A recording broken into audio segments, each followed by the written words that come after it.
Allow the children. It's okay. It's okay. Off your mind. It's okay. Off your mind. Chai! Now wow, people wey suppose talk truth to power don't off mic. And if we talk, now 500,000 they go summer us, call them hate speech. But fear not, Maiyegun don't come. He go torchlight every corner, nooks and cranny of all these bad people where they spoil our country.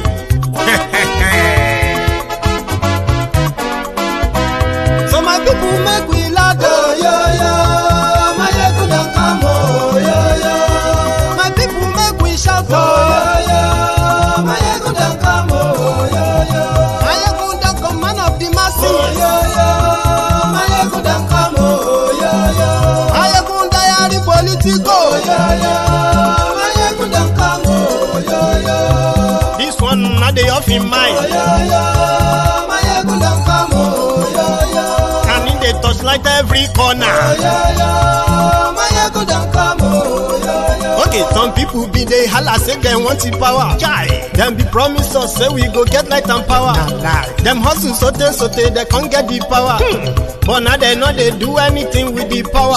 Every day, dollar just they get the higher power over naira. See them talk say make we off mind, but thank God say Maiyegun don't come. So my people make you lie down, yo yo. Maiyegun don't come, oh yo yo. My people make we shout, oh yo yo. Maiyegun don't come, oh yo yo. Maiyegun don't come, man of the masses, oh yo yo. Maiyegun don't come, oh yo yo. Maiyegun diary politico, oh yo yo. Maiyegun don't come, oh yo yo. This one not they off in mind, oh yo yo. Maiyegun don't come, oh yo yo. Person where they do evil, no one make person talk. Them say that Maiyegun, that man too they talk. He too they talk. Say Maiyegun diary, he they hot like pepper. But every day then they take money in bulk. Poor man picking, they the street they hawk. Still them talk say make we no talk. But thank God say Maiyegun don't come. So my people make you laugh, oh yo yo. Maiyegun don't come, oh yo yo. My people make you shout, oh yo yo. Maiyegun don't come, oh yo yo.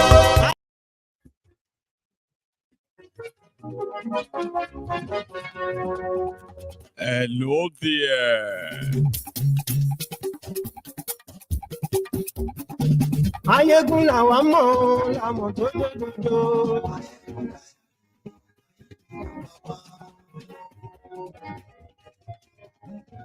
Maiyegun làwa mọ̀, làmọ̀ tó lódodo. Good morning to you. Good afternoon to you. And good evening to you from wherever you are watching or joining me from. It is Maiyegun, your midday program. Thank you so much for joining me. It is Maiyegun Live. Read the caption of the broadcast, the description of the broadcast, and share it if you can.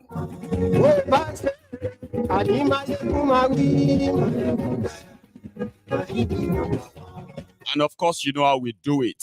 The line is always opened, okay? And you can be part of this just at any minute. Remember that. Godfather is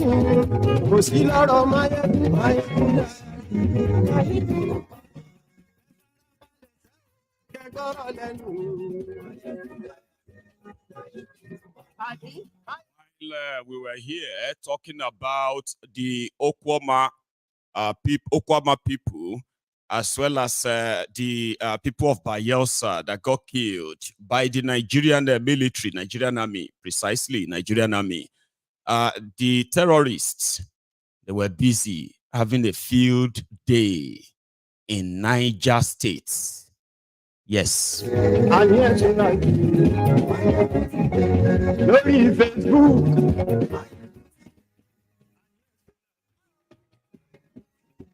Lórí YouTube. I'm here tonight. Oh, Baba Bewure. I'm here tonight. So, yet to be decided number of people killed, mostly traders, in the Madaka market in Lafi. Is it called Lafi or Rafi local government area of Niger State? The numbers of those killed are yet to be determined. But from the report, the terrorists attacked the market when it was at its peak. They attacked the market when the traders, as well as their customers, were busy. 3 p.m. in the afternoon. And so far, so good. People believe that over 100 people were slaughtered. But the Nigerian army, they are in Okwama.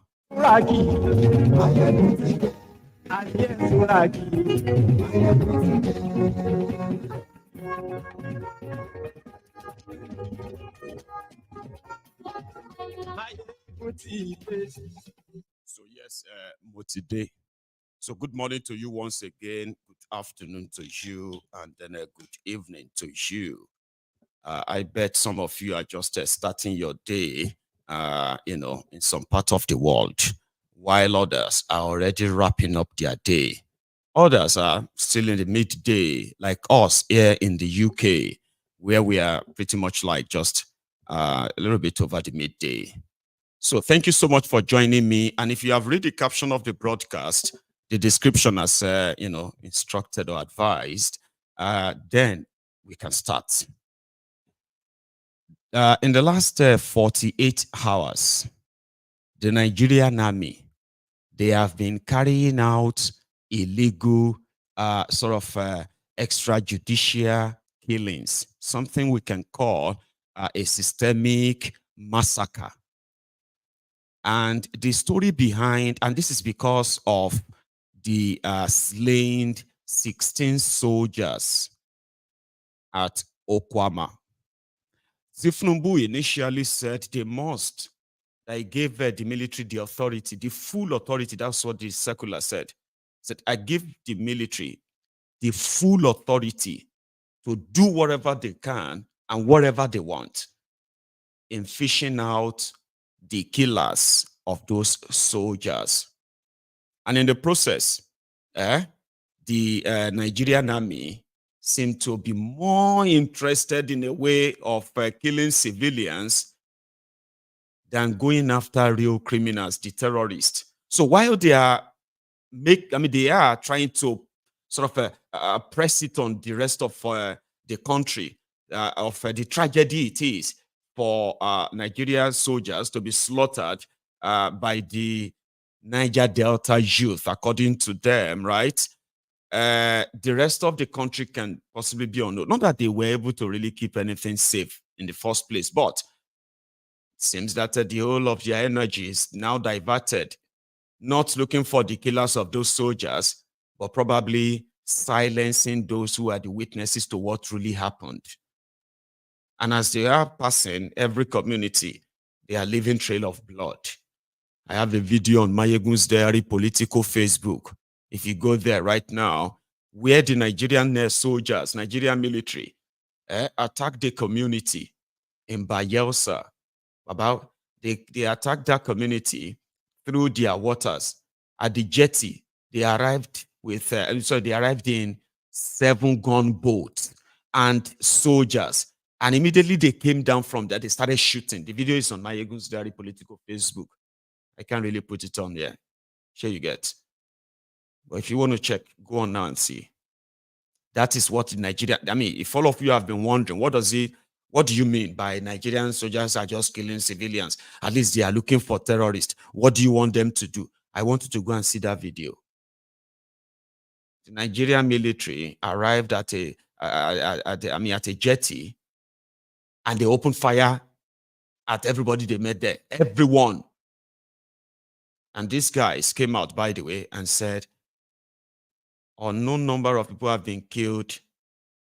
But let's see if I have the right one. Hang on. I'll bring that back to you in a moment, okay? So there are these guys from that same area, okay, who came out and said, the evidence is there anyway now.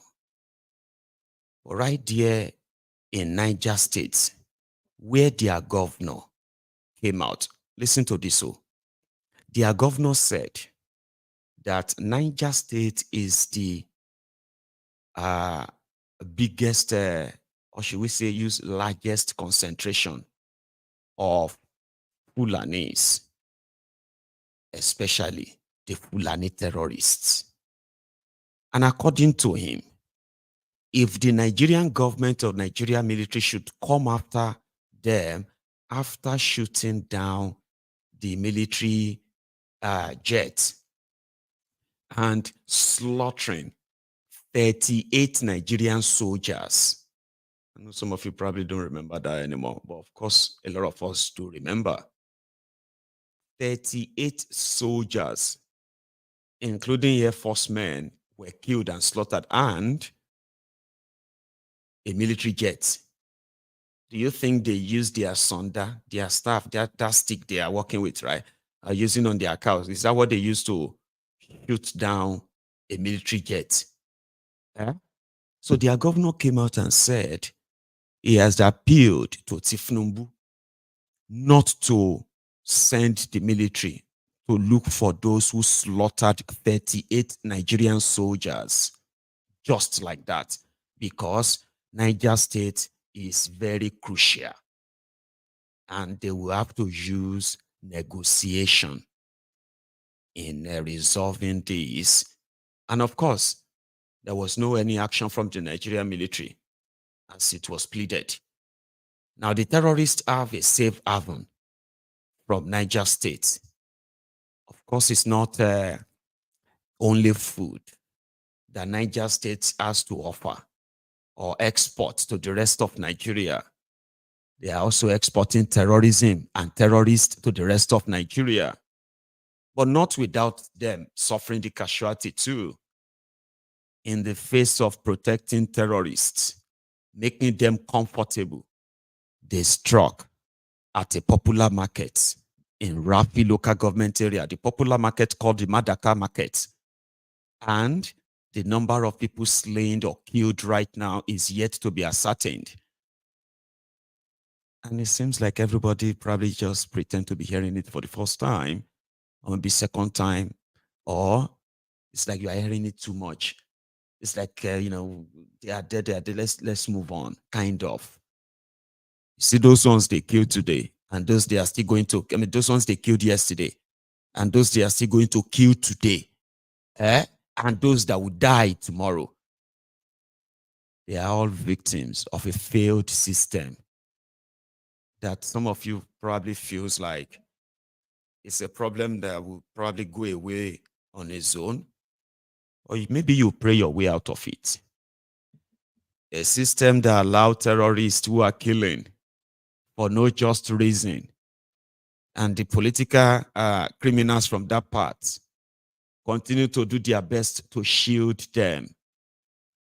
Tinubu came out to declare what we already knew: the terrorist sponsor in Nigeria. Then we are asking, what are you doing about it? Because we knew this like 7 years ago. Joe Gumi, sorry, Sheikh Osama bin Gumi came out and said Tinubu and his illegitimate government has no power. I don't know if some of you have actually, you know, take your time to digest that statement, because it was very, very specific and, you know, direct. Like, you do not have any power to declare anybody as a Boko Haram or terrorist sponsor in Nigeria. And him, when I say him, we know here I'm from the presidency, especially where the long throat on Ofunuga is so ready and always ready, right, to counter anything that pops out there against the illegitimate Tinubu's regime. So yeah, the region that will do everything to protect the terrorists, or the region that will make you feel comfortable enough that they've normalized it, to the point that a lot of you actually believe that it's the family business until you realize that in northern Nigeria is not safe. And for those who brought that upon them, the rest of Nigeria will not be safe. Terrorism is not going to spare anybody because of your tribe, religion, culture, or class. Now, people are beginning to understand that, okay, the reason why the terrorism can be exported to the rest of Nigeria and you can't really do anything, even Tinubu can't really do anything in this case. I mean, right? Somebody came out and said, my state is the largest concentration and the population of Fulanese, who are, some of them are causing these problems. So let us talk to them. We talk to them. And we do not want the military to come because they do not want the military to come and raid their communities.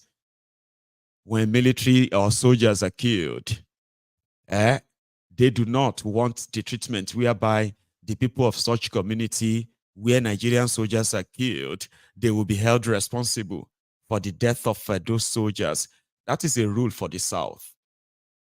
The rule for the South, which is, if you dare touch soldier, your entire community will pay for it, even if they have no clue, no idea what probably transpired. And the terrorists feel comfortable, don't they? They are very comfortable that they are able to walk straight. And this constantly happens, right? The same way they have normalized kidnappings.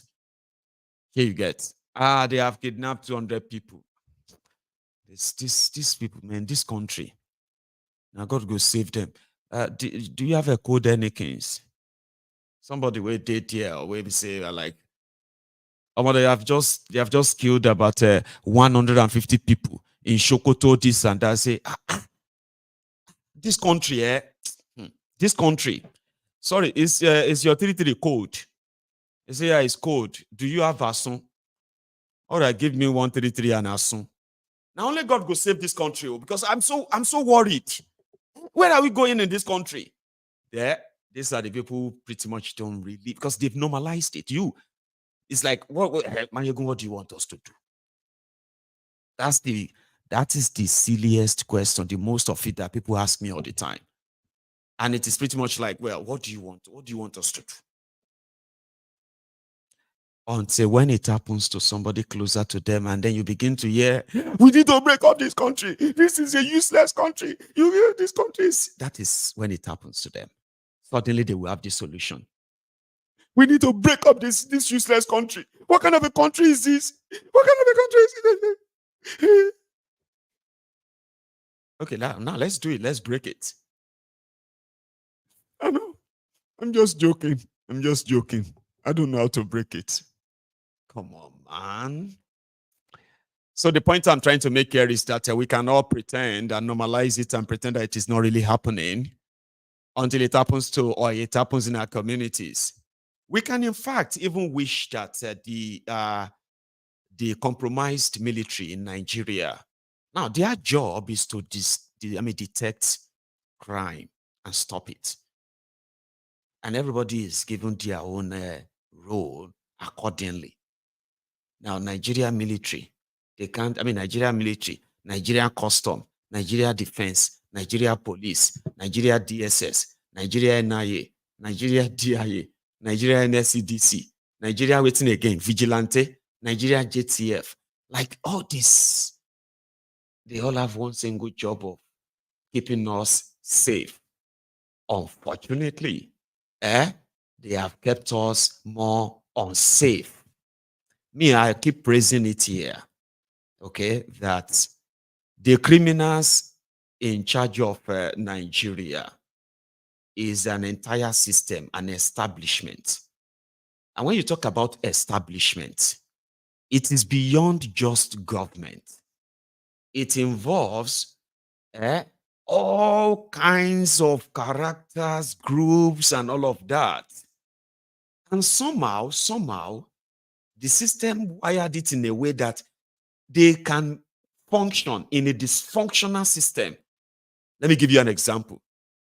Nigeria is a dysfunctional system whereby the military, who are supposed to be called when there is some external threats, or when the internal security is at jeopardy and the police could no longer contain it, then they'll bring in the military to quell it and all of that stuff, okay? And once they are done, they go back to where they are always, waiting and keeping their ego high, training all year long, getting this and all that training. We say, but then you have the customs. The job of the customs are to not just collect tariff, collect money and generate only. They should be interested in the quality of what is brought into Nigeria, which is to the people inside Nigeria, what you are going to consume. Now, they should be more interested in what goes out of Nigeria in the form of exports, because that is what will speak of Nigeria in their, when they get to their destination, the job of custom, no more, no less. Immigration. Be very, very active and ensure that while Nigerians are sleeping in their homes, terrorists and people who are in to harm them, either physically or economically. Immigration is to sieve through who comes in and who goes out. Sort of. Abi? Now, if all of them are doing their job, and the Navy, they were supposed to be on the sea. Whatever it is you call the national assets, when it comes to the sea, you have the custom, you have the immigration, and then you have the naval force who are there to ensure that what comes in, what goes out are all in the know of those in government. But you see, despite the fact that everybody is now doing their own, but you'll be wondering, how is Nigeria now working? Okay? Police know they talk, see, they have a system where, let's start from identifying the people they are governing. Don't mind me that I'm actually like widening the net here, or just keep following this, right? So let's start from, I'm talking about a system that is so dysfunctional, but still functional. Okay? You know, Nigerian system is so dysfunctional. Abi, nothing really works. But yet, every day, they still open shop and they still pretend in a way that it is a working system. You see police that will still dress as a policeman. You see a soldier still dress up as a soldier. You still see an immigration officer, custom officer, all of them dress up. DSS, NIA, and the rest of them, right? Dress up as if to say they are going to do their job, all right? But they are not. Now, talking about data and the use of information to prevent, for example, the system, all these agencies, right? They are to provide data, information that will help the entire country and the entire system to run the country. Okay, for example, what kind of things, contraband are they bringing into the country? Who are those responsible? How many of them have been convicted or jailed? All this data will help the system to plan, on how to handle such in the future, even if it becomes larger. Now, so they have data where they have BVN, NIN, CNN, MTN, BPN, thumbprint, biometric, this and that. All of this just to take the details of their citizens in order to make sure that they know who and who are Nigerians or living in Nigeria. This data, you can use them to plan for those who get job, those who have job or who don't have job, those who don't have job but they know how to drive. You know what I mean? Like, you can use all this data to share a plan if all these people are talking to themselves. And they are supposed to be data that you can actually go to a central pool and pull it out. Like, if the DSS, if they are looking for one information now, they can go to the central pool with the clearance, and they'll get it. If the police is looking for anything now, they will just put your NIN, and everything will come out. If you need to renew your driver license, you don't need to go and do thumbprint and all of that again. All they have to do, the vehicle registration agency or driver license, whatever, right? They will just be like, and just put it there and send you your new card. But they know they talk to themselves. Police will collect your data. It doesn't mean that they have it or they are keeping it per se. The DSS and the like that. So every now and then, they will bring up another thing. We need to do another verification this, verification that. And because they know they talk to themselves, before you get a SIM card in Nigeria, you will need to go and do biometric. You need to go and do some registration and all of that. Use your national insurance number, NIN, Abinko. So when you use all of that, that's when you can have a SIM card. So that the security agencies can know who owns a SIM card if they use it to commit any crime or so. But in that same system, it works if you are saying something about politicians or government. The system works. It can track you down. Even if you are using an anonymous account on social media, they will track you. But the same system doesn't work in tracking terrorists that are communicating with the family of their victims, negotiating for ransom. It has never worked for them. Here you get now. So they now have that kind of a system where they know they talk to themselves. Because it is a rotten system, the custom officers who are supposed to be protecting the country from harmful, goods, chemicals, dangerous stuff from getting into Nigeria, either for consumption or for other use. The custom that are supposed to ensure of that, they are now the people who are the ringleaders in smuggling. A dysfunctional system. Now, in a dysfunctional system, the police that was supposed to be going after criminals, domestic, and all of that, including those who are maybe committing financial fraud, impersonation, kidnapping, extortion. Now, the same policemen would dress up, carry gun, begin to extort people on the road. They will kidnap you, take all the money in your bank, threaten to kill you if you don't give them your money. Same police, to the point that if armed robbers are pursuing you and you see police roadblock or checkpoint ahead, just go back to the armed robbers and let them rob you.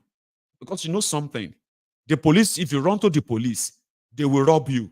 Then they will now rope you. You see, rob and rope. They will first rob you, whatever you have. They will now rope you into a crime you didn't commit.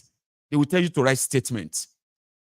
Now, for you to get out of the problem, you will now have to be extorted, more or less like kidnap you. So you have to pay them. You see judges who dress every morning in their family houses or in their homes. Judges who dresses up and they are going to their own chamber, only to get there and help the police that want to lock you up because you can't bribe them with whatever they are asking for. And since you can't bribe them, then they need to empty their cells. They have a handful of judges who help them send you to jail simply because you are just wandering. They found you walking on the streets. And that's it. You see, police not doing their job. You see the Navy, who are supposed to be on Nigeria waters, diving in, diving out, doing different kind of training, underwater combat, underwater commando style. All those things where we see for film. Alayo. The Nigerian Navy, go, they do bunkering. The stealing of Nigeria crude oil, helping the thieves to move the crude oil out of Nigeria water. How person go bring one? You know what a vessels, like ship. Do you know how massive ship can be? Ship be like your one-story building house. You know that your upstairs house. Make you come have the one where we say get like 50 rooms and parlors. 50 rooms. We come long like shopping mall. Make somebody bring upstairs shopping mall to your water, and you have Navy. All the Navy where they buy weapons, where they show. Sometimes when you see their videos, you'll be like, almost see Nigerian Navy. They have this radar. They have this. They don't get airline carriers. Aircraft carriers. But they have this thing where they check. They check whether I don't know. Anyway, all these fancy ships. Fancy ships. They call it a warship. They have them. And somebody will bring a big shopping mall on top of your water And they are still not detected because they are the ones doing it. To the point that now former militant where they also steal crude oil, even though they will disagree with you that how dare you say Niger Delta people are stealing crude oil? Is it not our oil? How can you say we are stealing our oil? Anyway, I mean, like, by their law in Nigeria, you are stealing it. Okay, because the crude oil is not your own. It is for Nigeria. Now only Zamfara gold for Zamfara.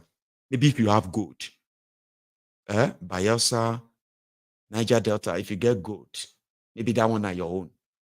But when it comes to oil, now Nigeria get time. Anyway, Shashe, you guys, you are stealing. That's what Tompolo and gang were doing. And wherever they couldn't steal the oil, they blow the pipeline and then, disrupt the oil production. Baba, the Nigerian Navy, can't they get arrested by Tompolo Navy in a dysfunctional country? Here you get. The result of all of this is being felt everywhere. But it's a dysfunctional place, but still functioning. You'll be like, how Nigeria still they function? When it's pretty much like everybody is just doing whatever they feel like. Yes, that's the new order. Order from above. The military, they are now mounting roadblock, collecting a bribe on the road, and they are now working special operation, protecting oil bunkerers, smugglers, and other criminals that is ready to pay. And terrorists are having field day, in most cases killing their colleagues as at when due, kind of. A dysfunctional country, but still, like, how? Electricity, no day. Healthcare, babu. Infrastructure, zero. All of this, but people still they wake up. Somebody said, you already wake up this morning, right? Like, why did you wake up so early this morning when you know that you don't have anything to eat? Instead of you to just stay in bed and pretend that you are still tired and you are still sleeping, wake up like around 12 or 1 o'clock. And then where you are still like, how you go be? If you can't see anything, chop around there 4, 5. That is you. So if anybody is now saying that our dinner, I'll be like, I just said something. I don't think I think I'm still full. I'll wait till tomorrow. Everybody, they wake up early. Person will not get job, will not get anything. It's also waking up very early. To impress who? May they talk, say you'll be hardworking. Hardworking with what? Nashege hunger, you they joke with. So a dysfunctional system that is still standing, and you're like, how? So let's say may God rest the soul. What do we say to the people that were slaughtered violently now? Can we say they should rest in peace? Can we honestly say, because they didn't die in peace? And right now, the terrorists that did this, they are back in their camp, celebrating, the fact that nobody came to their rescue. Not even a single response throughout the time that the place was attacked or was being attacked. No response from anywhere. So people just came back after they were gone just to pick up the dead and all of that. Like it's horrible. But we'll still kind of pray for them to rest in peace, Abi. They finally are at peace. They will never have to worry about terrorism anymore. They will never have to worry about the economic jihad that has been unleashed on you for the past 8 years by APC. They won't have to anymore. And I think that's pretty much peaceful. And as for all of us who are still here, the rest of us who are left, just remember this. Those who were killed yesterday by those terrorists, those who were killed by the uniformed terrorists in Niger Delta. For the past 5 days now, they've been slaughtering people around that place. And it's justified. They said they will never stop until they found the killers of their colleagues. Their colleagues that they said were fighting Bonkri. Who are those behind Bonkri? And who are those who killed them? They said they won't stop. But remember this. Majority of those that were killed yesterday and day before, and those that are they've already been killed today, I want to say something to you that they survived all these years and possibly hoping that they will never be victim. But here they are. There they were. They are now the victim of a system that is killing us systematically, killing us slowly.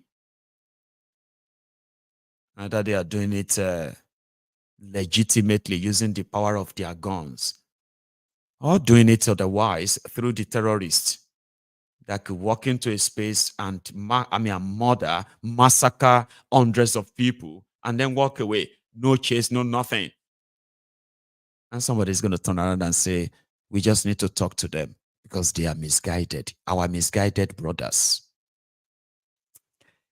In Nassarawa State, guys, yesterday, from what we gathered, they said in this national hunger season, the Nassarawa State government also decided to give food to some students in their states, and they summoned them to an auditorium or so, a space, to come and collect the rice, the food. And stampede started because of the surge, the crowd surge. So stampede started, and so far, their media said 2 students died, 7 students died. Others said 21 students died. Now they are mixing all the numbers together because nobody is really interested in the dead students.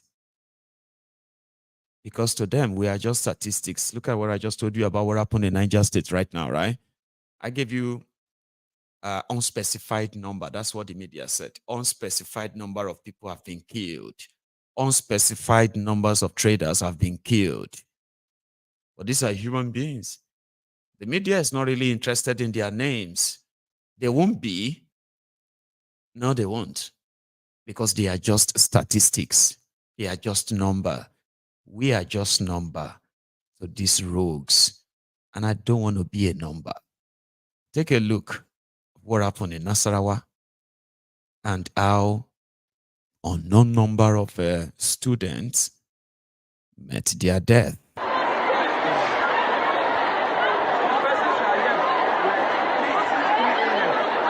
Some people sleep here. Some people sleep.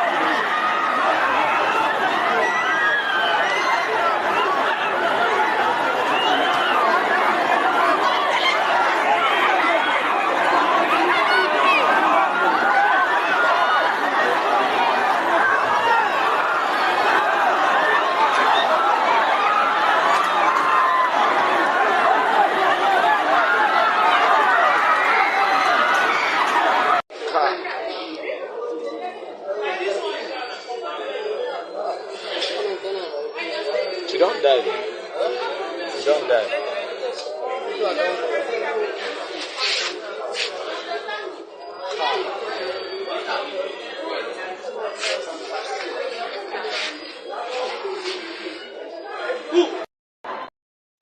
For food, though.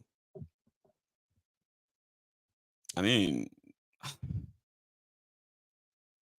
like, I don't even know how to kind of really like put that. Or I would be I will be lying if I say I probably couldn't really imagine the level of uh, poverty or the fear of it that will make people subject themselves into that kind of situation and say, I'm going to a place where possibly thousands of people are also coming for the same thing. And there is possibility that those who brought all this food, they have brought something. I mean, they have not really probably brought enough. So why should I go there and risk it and get trampled or whatever, pushed down and trampled upon like that?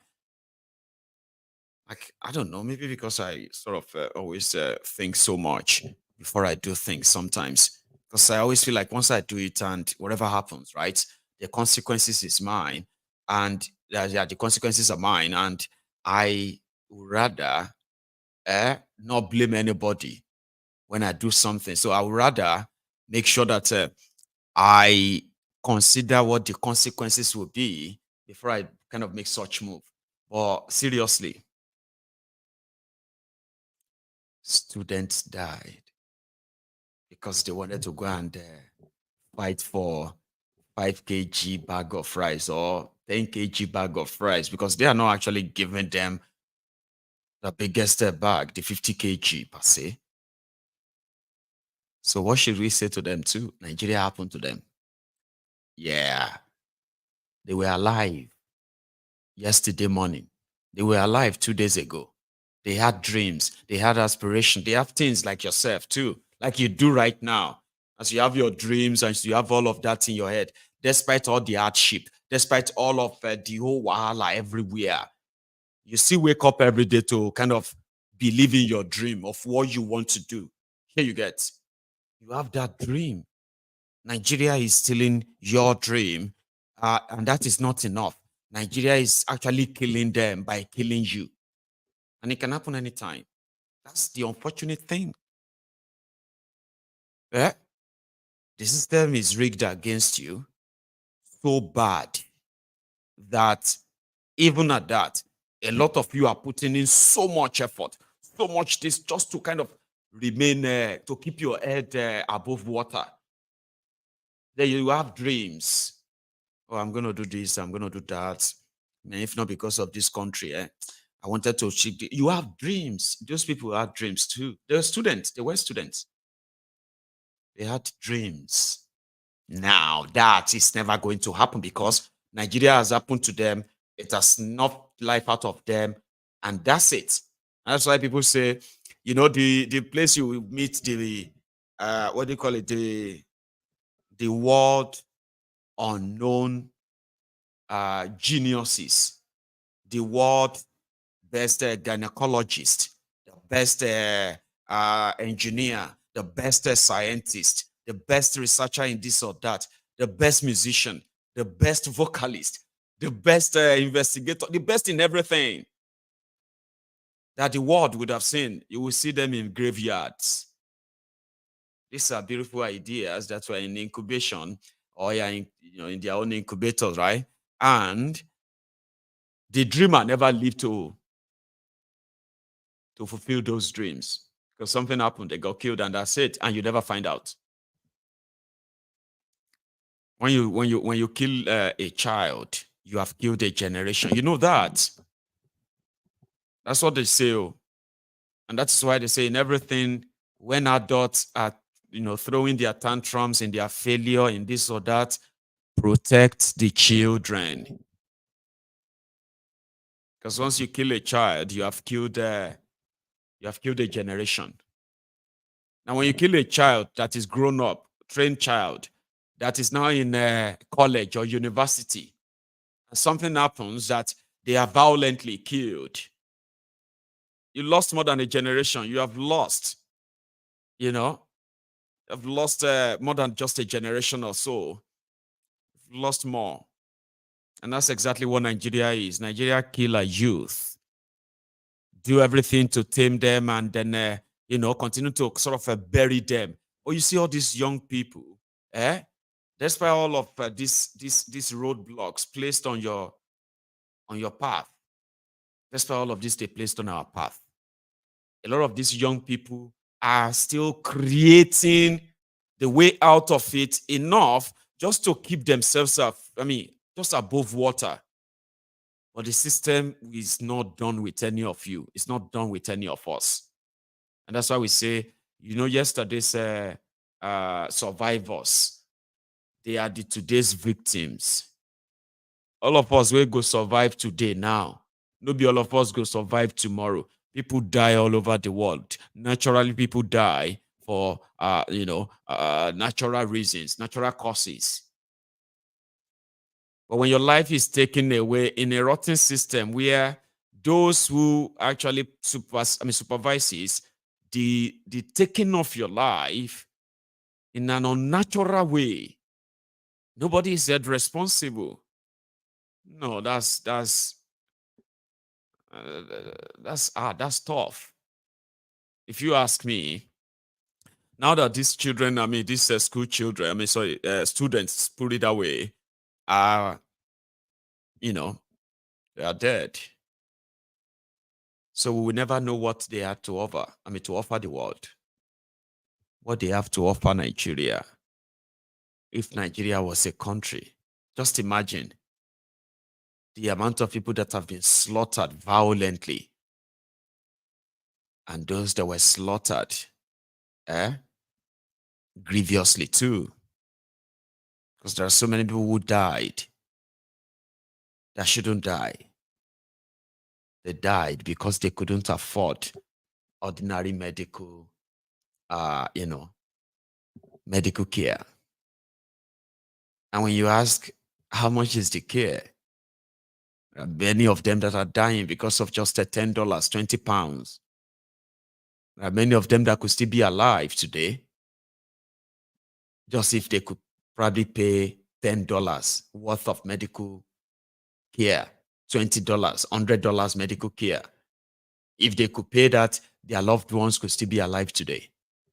And those ones are dying slowly, like it's a train wreck in that place. But violently killed, when you are hale and healthy, you are fine, nothing is wrong with you. And then boom, boom, boom, boom, just like that. And those who did that, they will do it again. So that's what Nigeria does to you. And maybe that is why Dele Alake Funrarai spoke to Kolu Tinubu that he wouldn't trust the Nigerian army, Nigerian police and the rest to help protect the Nigerian mines.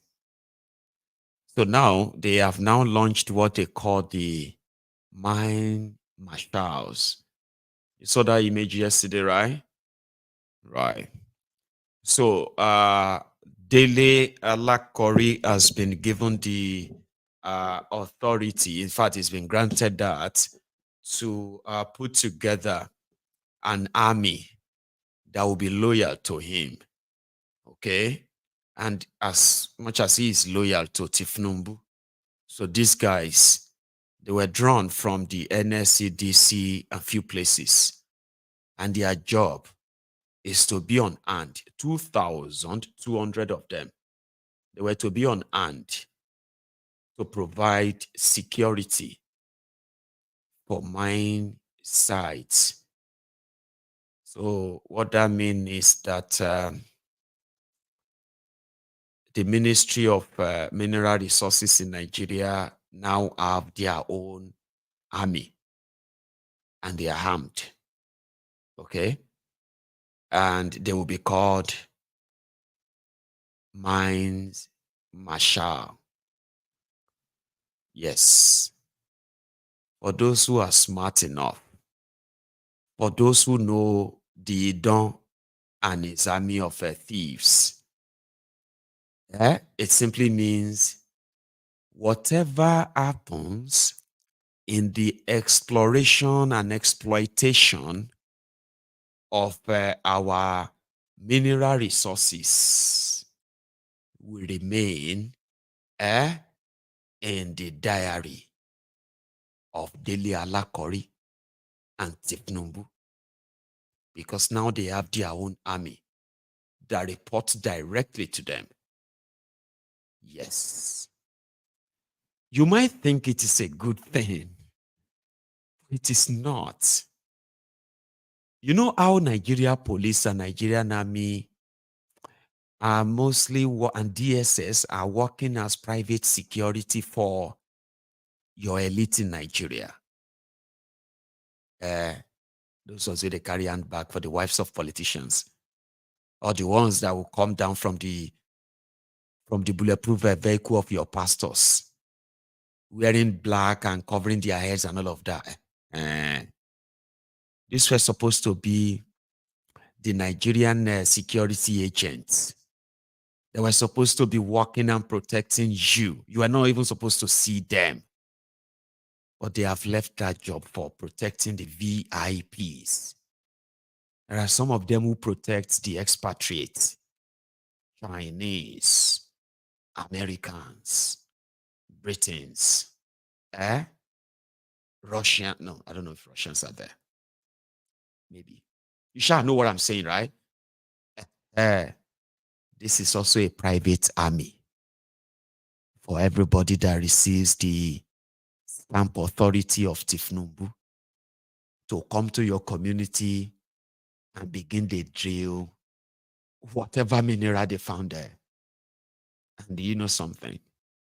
In all of this, the effort is just to make sure that you are not going to say, when they invade your community, because you are resisting them from coming to take over your land and drill those resources from the federal government and this 2,200 army. You won't blame soldiers. You won't blame police. You probably will have to blame unknown gunmen. These are your future unknown gunmen.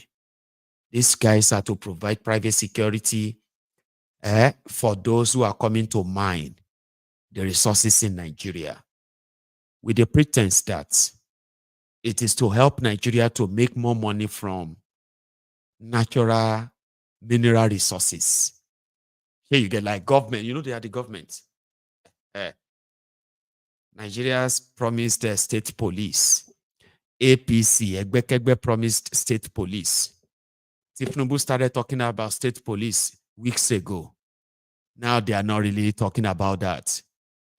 Tinubu and Alake did not say they were going to start what should have been forest rangers. Nigeria already have forest rangers, but they just doesn't really function. So they quickly put together their own army, the trusted ones, the ones they can trust, that can work covert operations. And these covert operations are going to take place in the communities where resources are.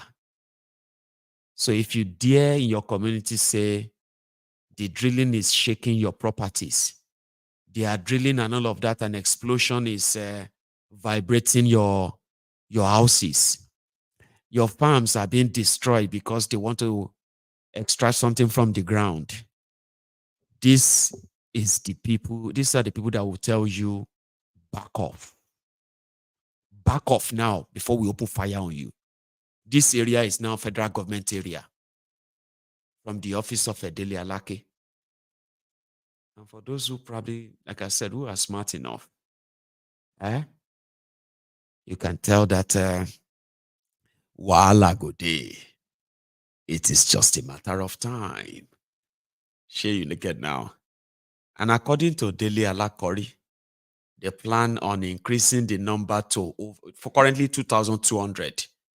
They plan on increasing this to over, I'm so sorry, dear, my caller. I have a caller there that I seem to have forgotten you. I didn't. I would rather just let you come on now, okay? They want to take the number to over 25,000 in 4 years. So some of you, the Agbadorians, this may actually be your calling, on the side, joke apart. Hello there.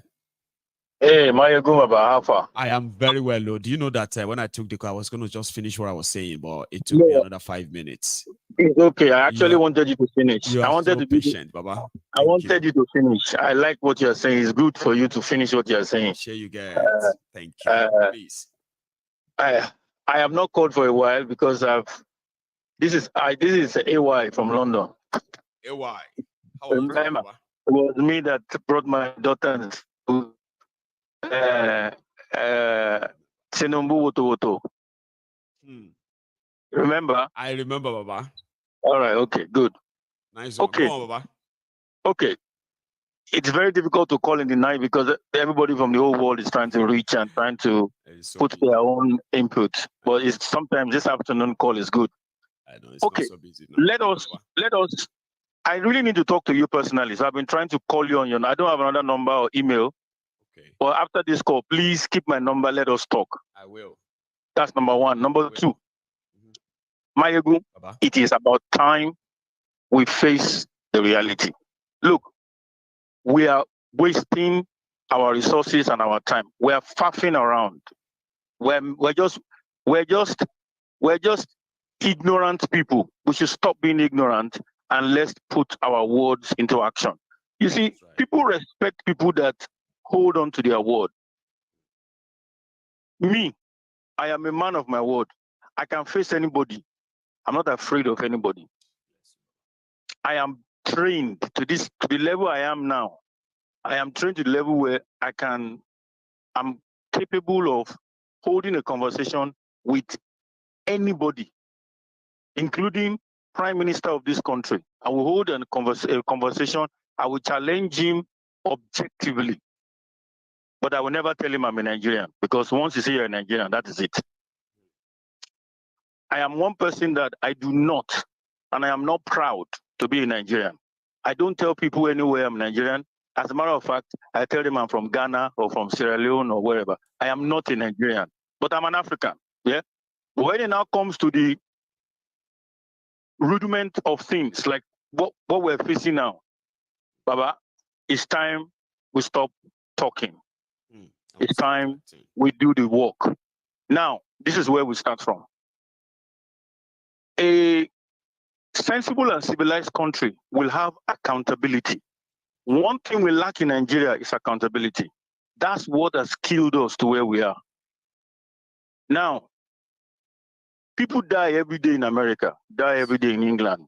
You know, gunshot, people open fire in the mall, you know, a bomb blast in Birmingham, in Manchester.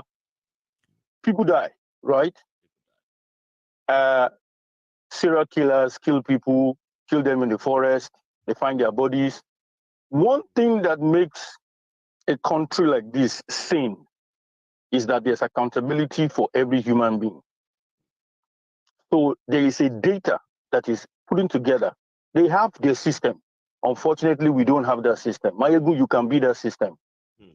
Because you have information that you are gathering together. But you gather the information, you talk about it afternoon and night. Next day, we talk about another one. I spoke 3 weeks or 4 weeks ago, and I asked you a question. Maiyegun, do we have a number of dead people since January till now? Nobody is keeping this data.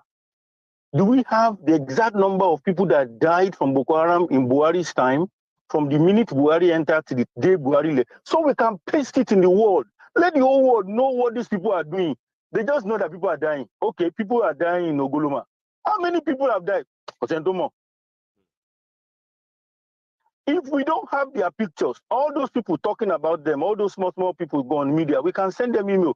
Do you have pictures of your brothers that died? Send us pictures. We will post it. Let the whole world see. Let United Nations see. Let everybody see this thing. Wherever these idiots go to, they come to UK, go to America for conference. Nigerians will come out there and open placard. These are the people you have killed. Name and shame. All this to go down and say and waste time around. More people will die. Don't look now. Another thing. We keep lying to ourselves, and we're 250 million people. I like what one of your callers said yesterday. One guy, I like that guy from America. He said The last census they did was I think 1993, and then the second one they did was in Sherat. I know the 1993 one. My brother was part. My late senior brother was part of it. Right. So I know that was the last census they did. Till now, Google census on Sherat Google. Are we actually manipulation? The censor itself is being done because of sharing formula. It's not for development. The census share money. The census itself is a fraud. I know because I used to work in NPC in Surulere. The census is a fraud itself. So the number of Nigerians cannot remain 250 million with all this number of people that have died. Why are we lying to ourselves? The number of people that have died in this March Tower in the whole of Nigeria is not equal to the number of children that have been born. So therefore, that population should be depleting. Why is it not depleting? And anytime they're talking about production of Nigeria, they say 250 million. We are not bloody 250 million. They counted goats and sheep and camel when they were doing their counting. So that now, you know what they do in the north? Most times when they do their own counting, they will say, how many wives do you have? And because they don't allow, so in some places they won't allow you to come and count their wives. You can't see their wives. Okay, so they will say, okay, I have 4 wives. So how many children? The one person can come out and say he's got 16 children. So in most cases, right, they just assume then afterward and say, well, you know what, 16 and all of that. That means in this whole house, all of you are 100 of you. Yes, estimated counting. Estimated stuff. And then we now say we're counting. There's in this country to prove that individually were counted. Baba, in Nigeria, this country, because above it all is the sharing. The more people you claim to have, the more money they will give to you. In this country, there cannot be 2 AY in London that lives in London. There's only one. Only one AY. Only one Maiyegun is in this UK. That's right. It's impossible. Niger, 50 Maiyegun there in Niger. If they count 1,500 of Maiyegun. So look, we are. I always tell it is so even ridiculous, AY, right? That if you take a look at their voters register, that's where you see all the shame. That's why you will never see the register of the NPC, right? But take a look at their voters registers and all the bogus names and the the sex, the age, and all of that they cooked up there alone. That will tell you everything else you need to know. African Wahala. Yeah. Me and Africa, we need to talk, right? Look, I just read what he has put up. We need to start shaming these people. We need to start letting the whole world know National Population Commission is fraud. They are thieves. Look, they say they are doing solar street lights in Ekiti. They want to do 100 solar street lights for 250 million. Let us publicize this thing. Let the whole world see that that's what I do. I put them out, maybe because I make all these things look so easy now. You see, if you look at some of these videos, right, that we actually come here to talk about, like you said, that we talk about. What we talk about here is to also show people. If you see some of these videos on this platform that have shown document to, all this evidence out there, people are coming around, but it seems like it is slow. This thing that the army did in Delta and Bayelsa is simple. One word: genocide. The army should go. They should go to jail. The general should go to jail. Look, they were saying, one of the generals was saying he knows who did the killing, but then you went to kill innocent people, and you still continue to kill the innocent people, by the way. But you say you know who did it. You are still telling us that you are looking. You are still that you are paying for. You are killing the people because of they killed their soldier. But you said you know the person. You see, because there's no international media blowing this thing out. That's why channels cannot talk. AIT, all of them cannot talk. We need to let the world know that there's genocide going on in Nigeria. Yes. This is enough. We need the whole world need to know. We need to blow it. There are many forms of how we can blow this in on social media. And I talked to you again about cyber attack. We have that now. I told you. The cyber attack I talked about was what happened with Airtel in Nigeria. That they said they want to attack, they want to blow up a pipeline. Baba, na cyber attack.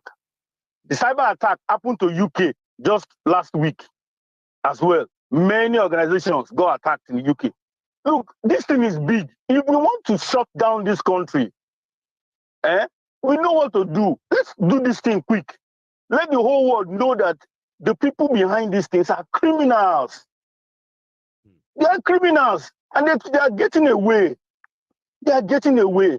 They are getting away with murder. Innocent people are dying. You are right. So if people claim to be hackers, for example, they claim to be hackers, and they could hack into anything and all of that. But yet, you are watching the criminals, career criminals, destroy the lives, the sweat, the labor of innocent people, and you're hacking and all of that couldn't even try and teach them something.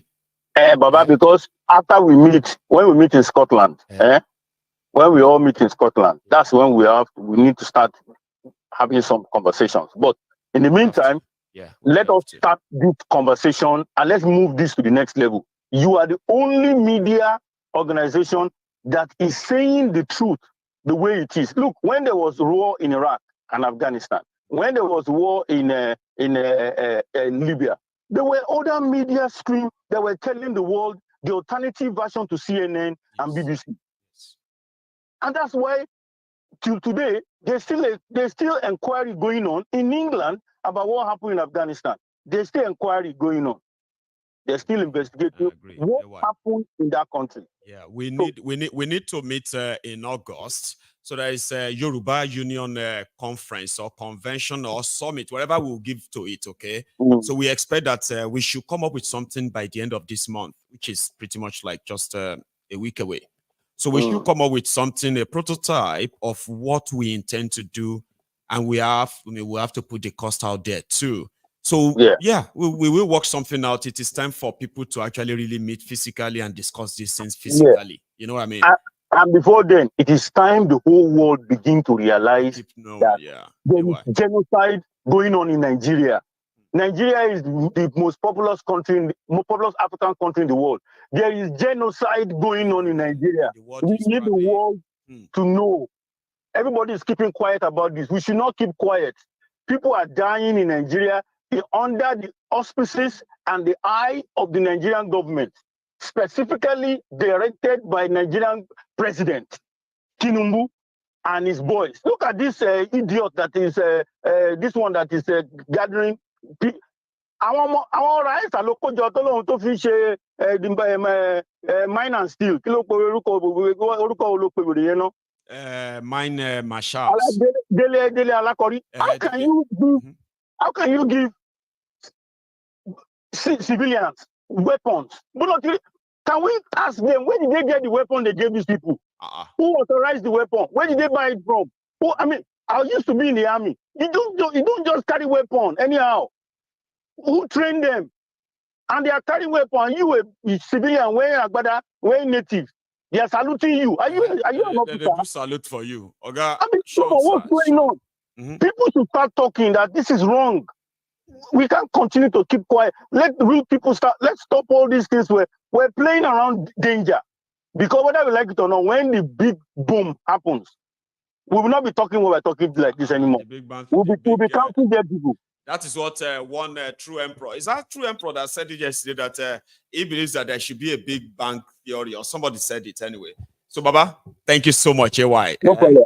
Let me let other people talk. That is right, sir. Okay, thank you very much. We need to talk after this, please. Yeah, I'm going to try and keep in touch. Now that I'm glad you called back again to rejig my memory, because I would have been searching for you like, I remember one person who called me about this. I really, really, really need to have you, Baba. So you have a good one, okay? So that's AY there, ladies and gentlemen. The line is open. The number is on your screen. If you want to be part of it, all you have to do is, you see the number is, you can use the WhatsApp, you can use hang on, no, I have a caller. Hello there. Hello. Hello, sir. How are you? Hello, Mr. Maiyegun. Yes, sir. You might need to move away from the broadcast. I can hear you loud and clear, okay? So the broadcast is service delayed, so you need to mute it so that we can talk.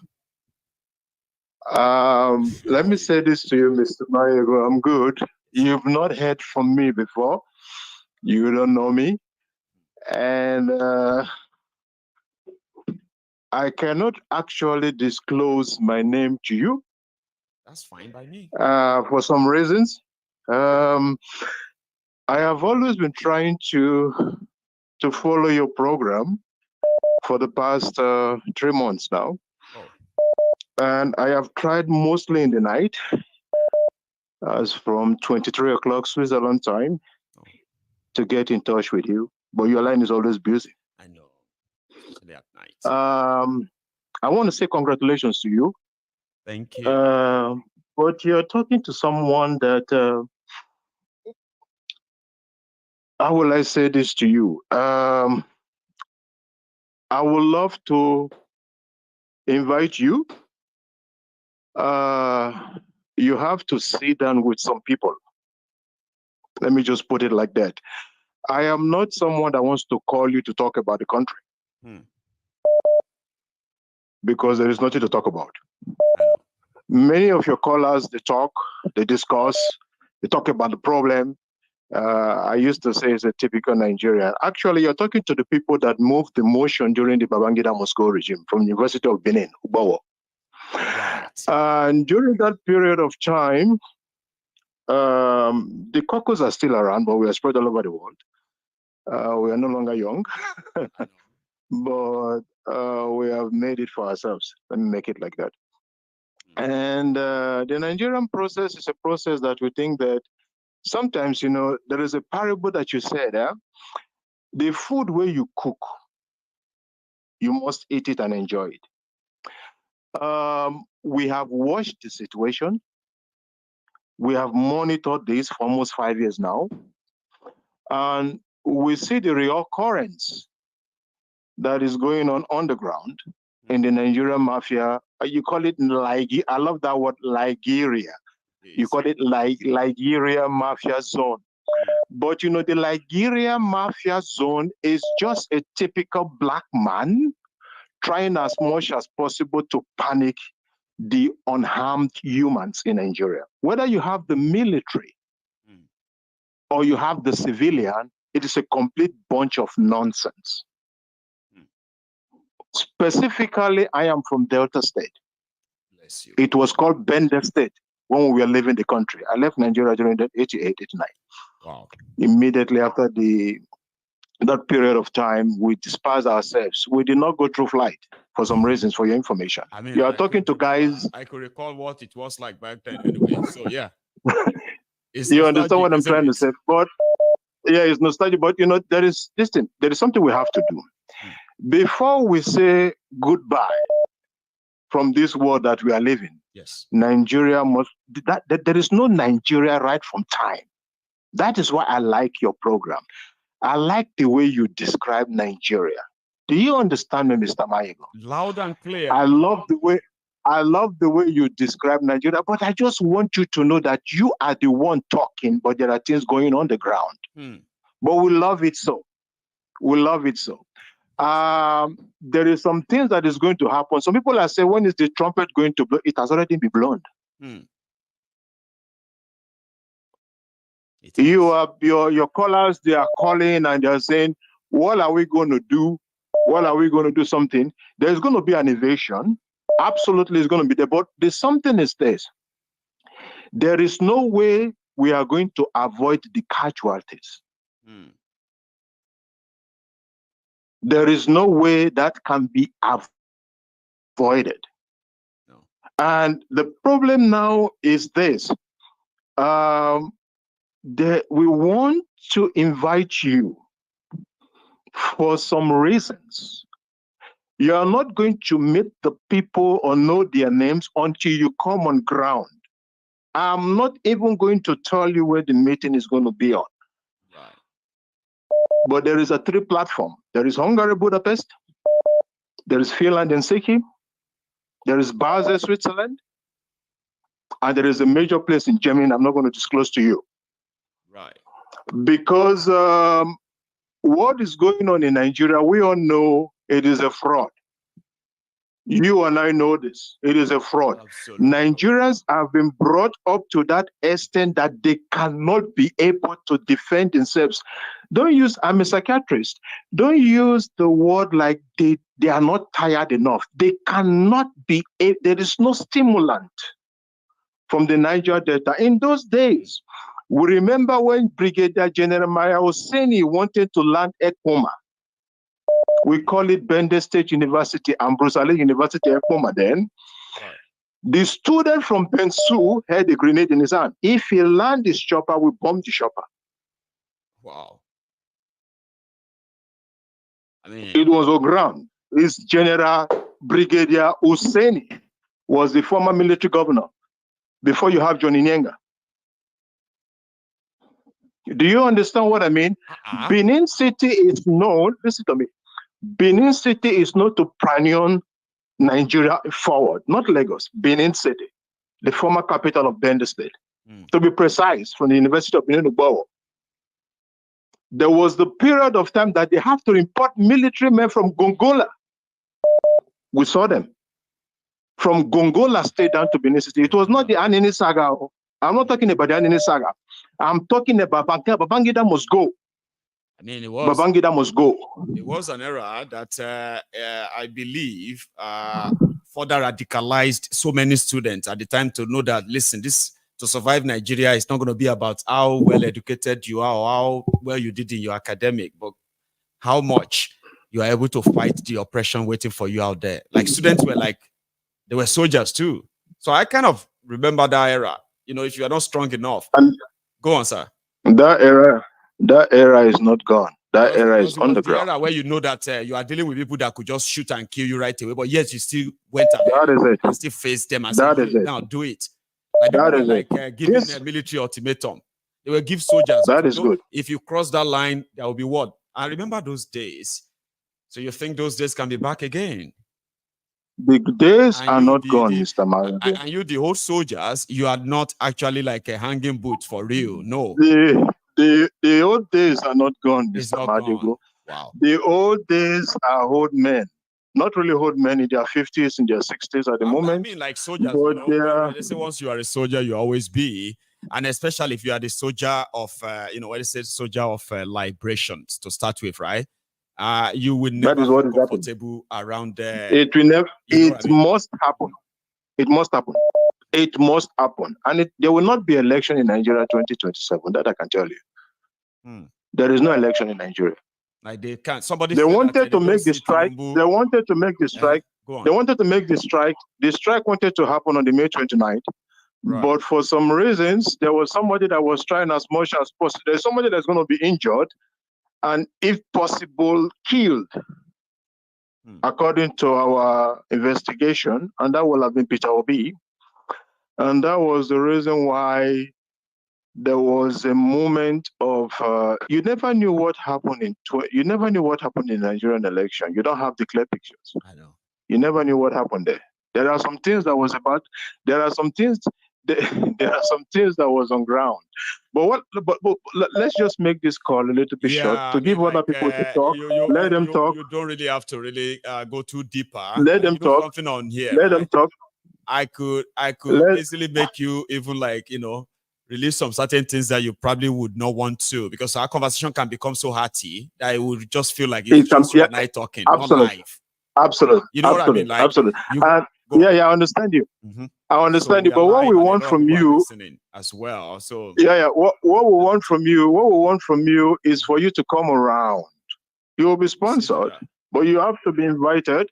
You will become around. We are looking forward. I already spread your, not even me, many of them have you.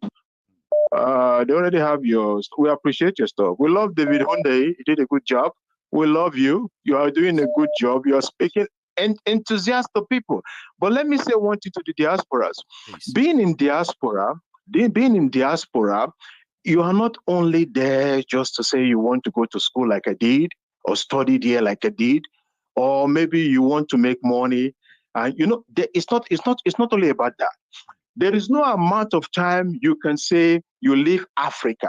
You can take somebody from Africa, but you can never take Africa from that person. Not really. It is not possible. No. It is not possible. So when we guys are out,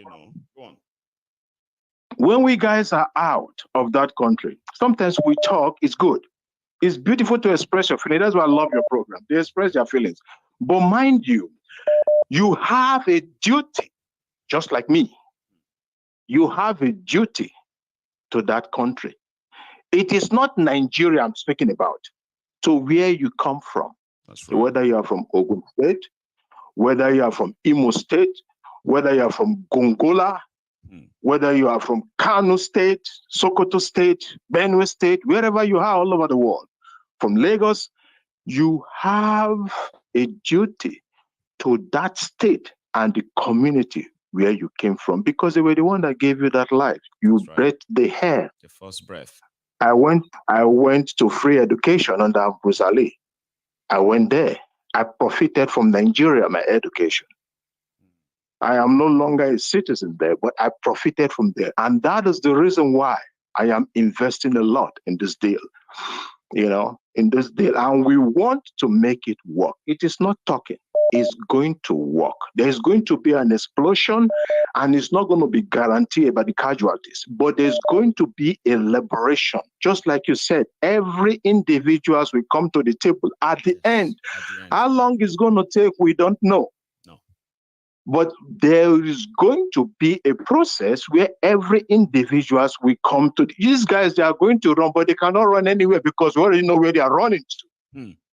We already know where they are running to. Tinubu wanted to be attacked in France before the election. For your information, we wanted to. There was a guy that was ready to shoot him. Wow. For your information, there was a guy that was ready to shoot him.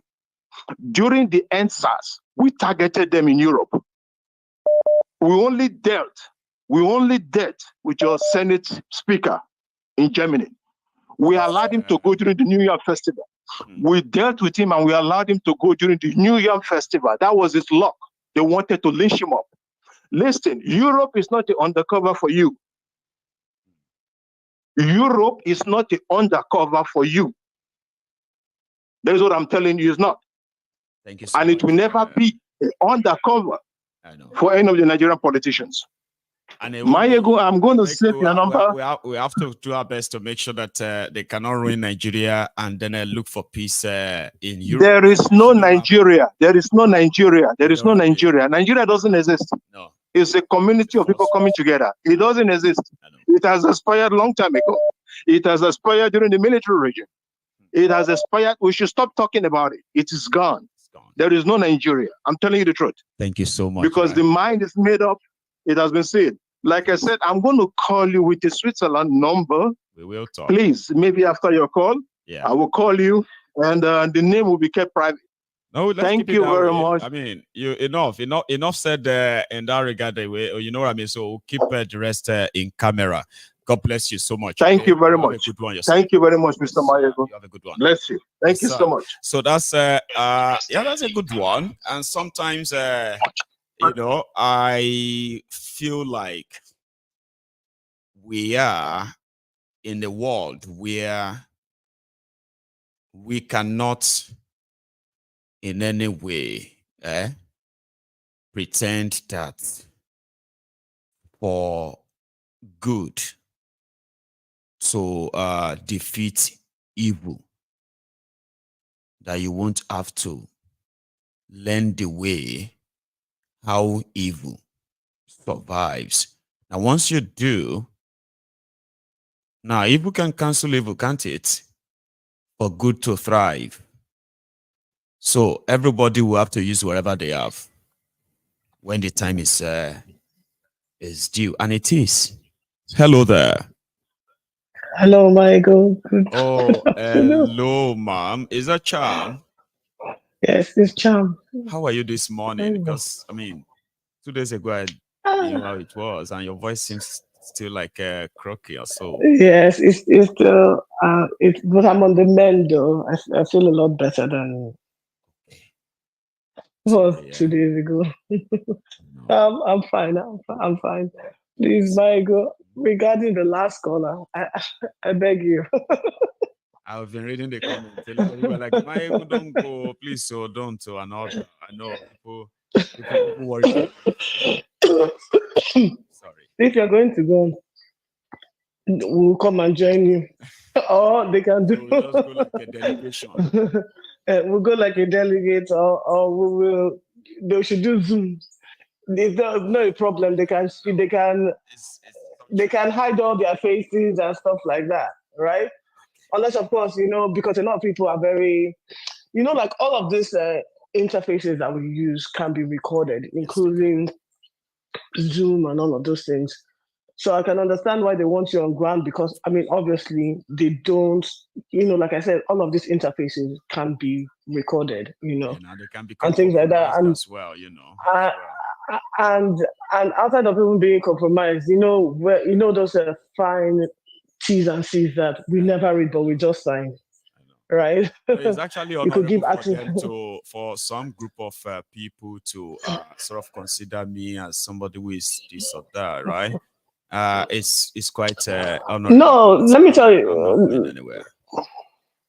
I have to say something to you, right? Because the work that you do is very essential, and you're doing really, really well. Like the previous caller before, the one who just called, a lot of people don't really go to detail regarding the things that have happened. But on your platform is where we get even developing stories, because you have developing, like the Okwama crisis and everything. That was a developing story. Now the more information, things are coming out.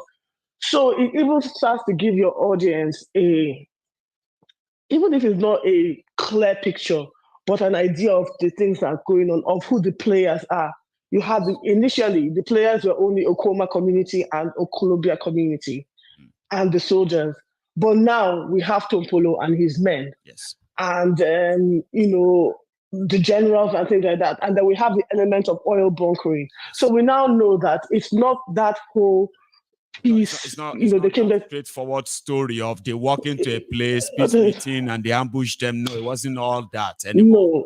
No. It's a bit more. It's a bit more layered now. Yes. So now now we know some players. We know there are some players now, and we are talking about questions that we didn't have a few days ago. Exactly. When they bombarded us with that news, 16 soldiers killed.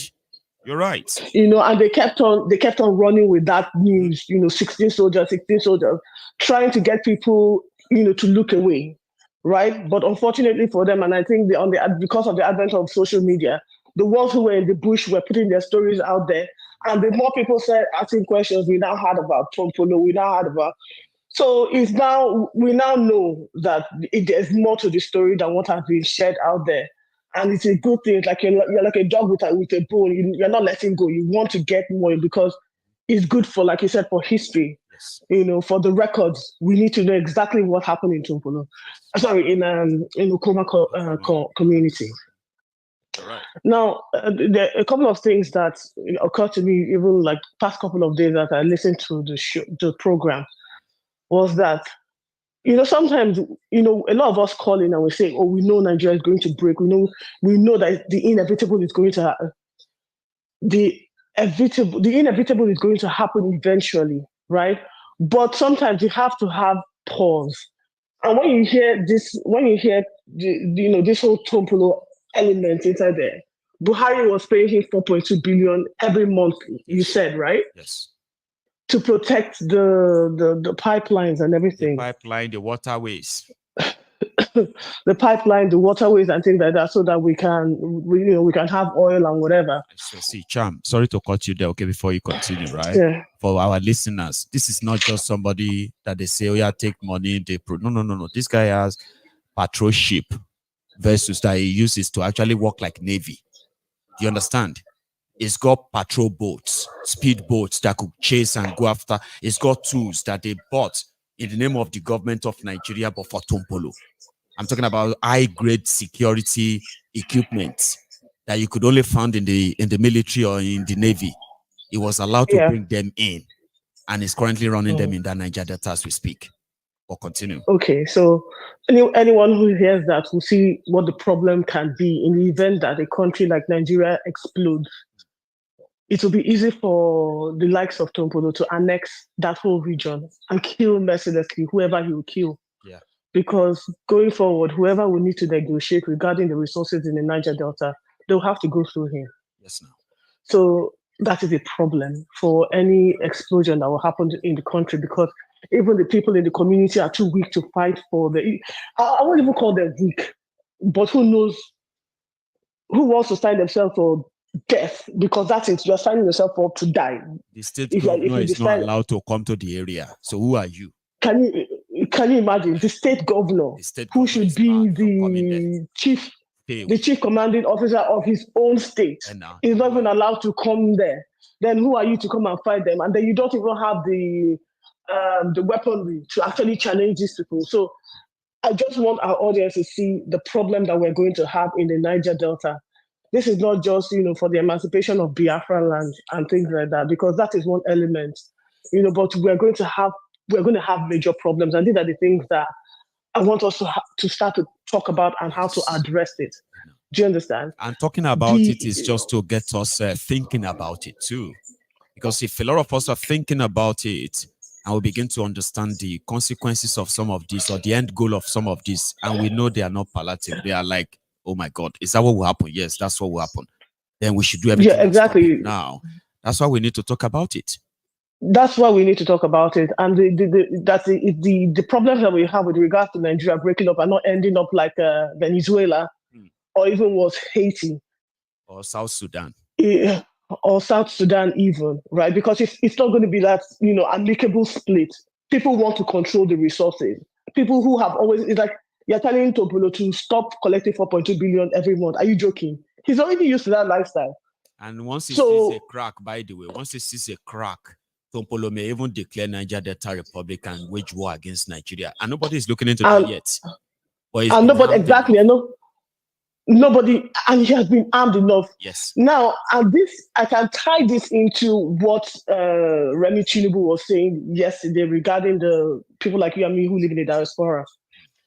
While she is, turning up her nose against the people who have left the country and moved to the Western countries or any country where they can thrive and live, right?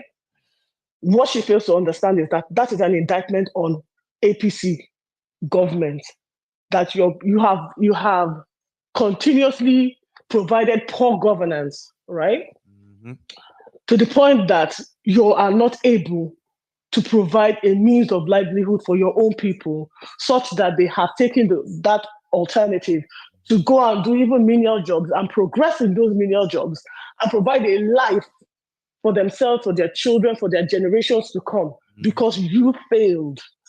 Your government failed and continues to fail and will continue to fail because you don't have the intellectual capacity. Neither do you have not only the intellectual capacity, the political will, you don't have the competency, and according to, you don't have the three C's, competency, capability, and to do anything. So yes, your people will continue to live. And shame on you, Remi Tinubu, shame on you and shame on your government, shame on anyone affiliated to you, shame on you and all your allies, right? Because you made that happen, right? She thinks it's a thing, right? We're saying something on that last night. I bet you are watching too, right? So it was when we said Nigerians are so outrageous people, by the way, okay? And that is when they think it is a slur, sort of a slur to say somebody is cleaning gutters, cleaning dishes, or doing a care, washing bomb. Those are jobs. So when they want to slight those who live abroad, you hear things like, is it not the McDonald's that all of you are working, or you are going there to go and do night guard security, or go and wash bomb? I mean, the country, the poverty capital of the world, with the highest number of unemployed people in the world, the same people are so proud and confident in that poverty that they are mocking people's job.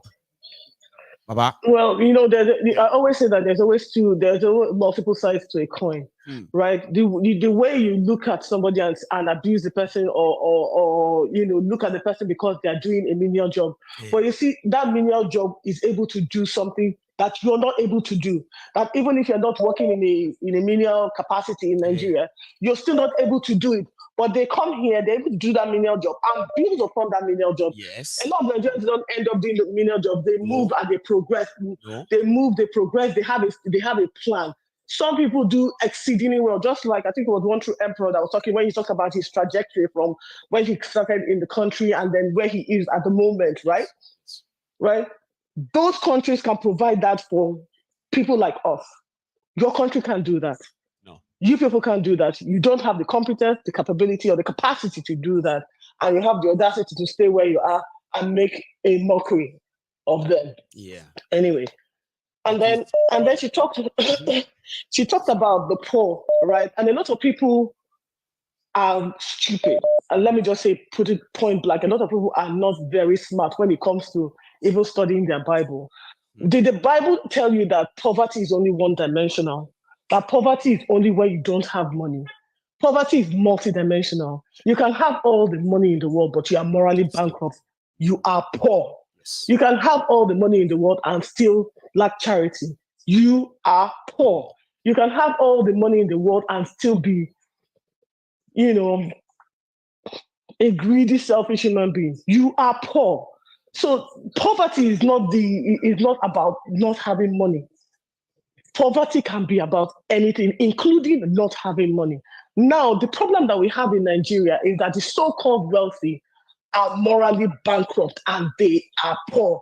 And that their special type of poverty has created this kind of poverty, financial poverty that Nigerians are going through. So when they say the poor is always going to be with you, there's nowhere in that Bible that it says that only the financially poor are always going to be with you. Poor people abide everywhere. You can be poor, you can be wealthy, but you are poor in health. You can be wealthy, but you are poor in charity. You can be wealthy, but you are poor morally. You can be wealthy, but you still lack some element that, having that relationship with Christ can resolve for you. Especially if you are poor. I mean, if you are rich materially, like you said, poor morally. So that is even more damning, like you put it to. Because your own moral poverty eventually it's creating this kind of financial problem. Exactly. It's creating other poverty for other people and exacerbating whatever other kind of poverty already exists within that person.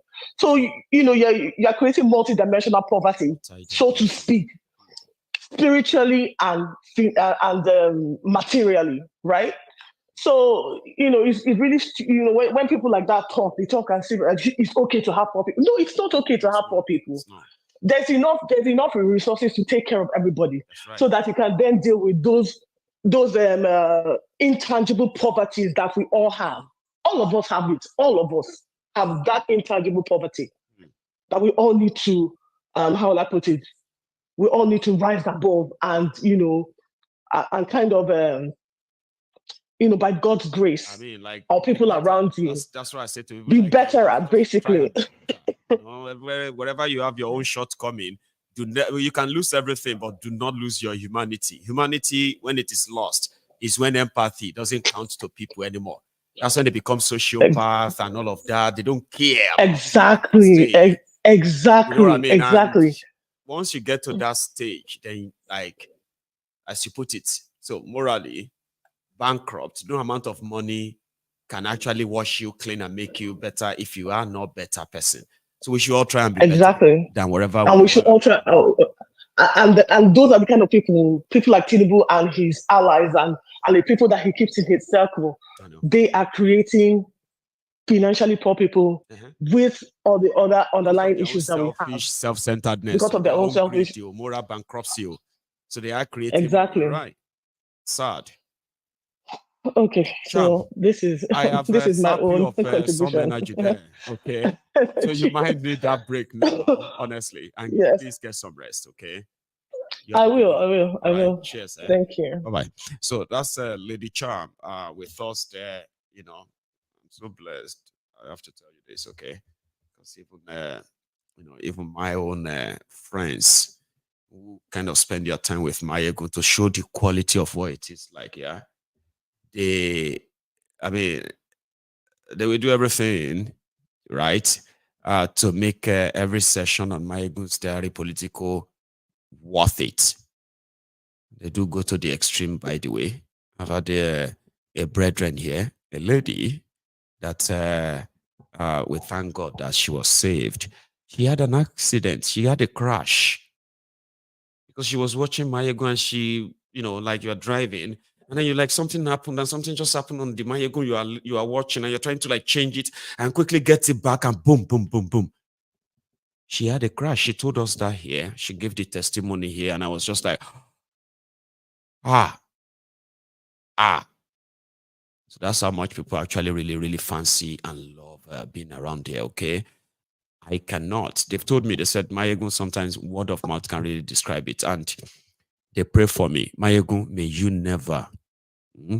never find out how much you are loved. You know what that means, right?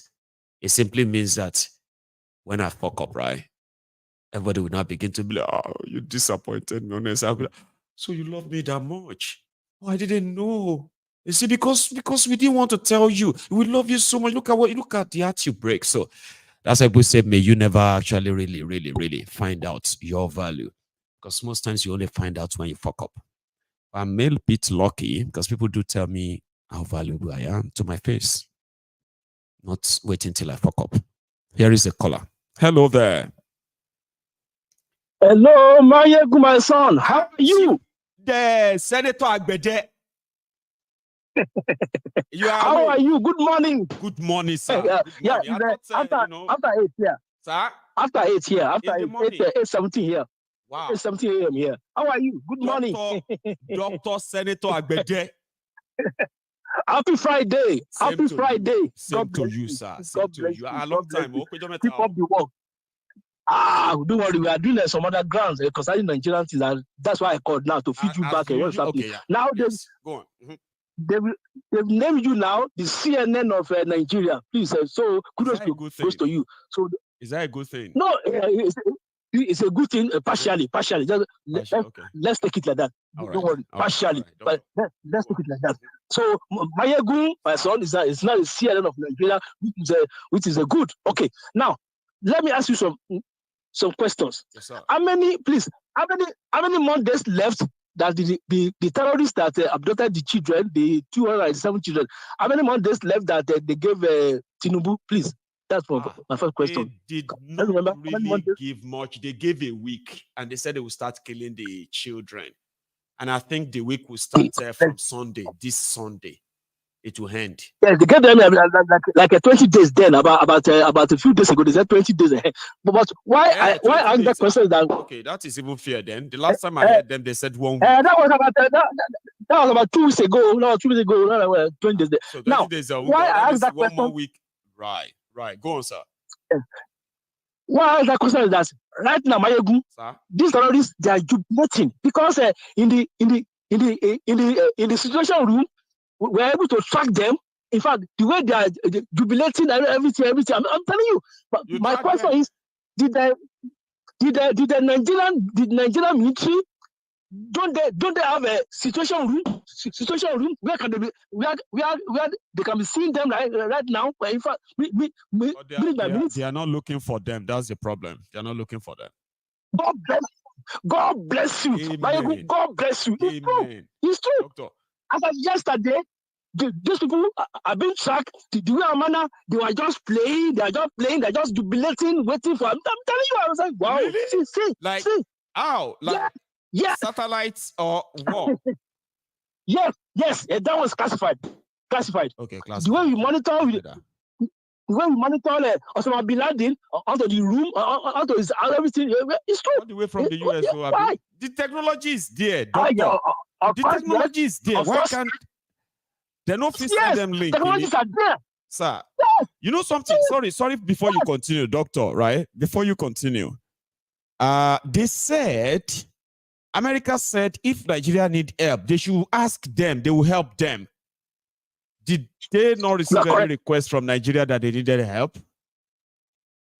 You are correct. You see, you are correct. But Nigerians, they want to do like they can do it. They can do it. They cannot do anything. Zero. They can't do anything. They can't do anything. And you are just seated there doing nothing. You are just looking at Nigeria like the terrorists are celebrating, doing party. Yeah. Then they fast. You are celebrating. Did you see them fast or something? It's Ramadan.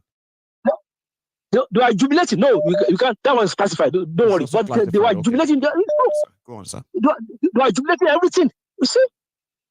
So if they really want to capture and get back all these children, they can do it within 24 hours. Within 24 hours. Honestly.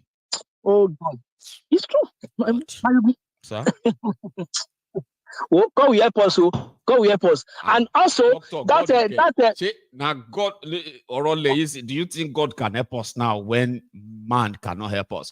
I thought you were going to offer something and say they should call a number like usually the FBI or the satellite number that if they really need help us. Thank God. Okay. Like,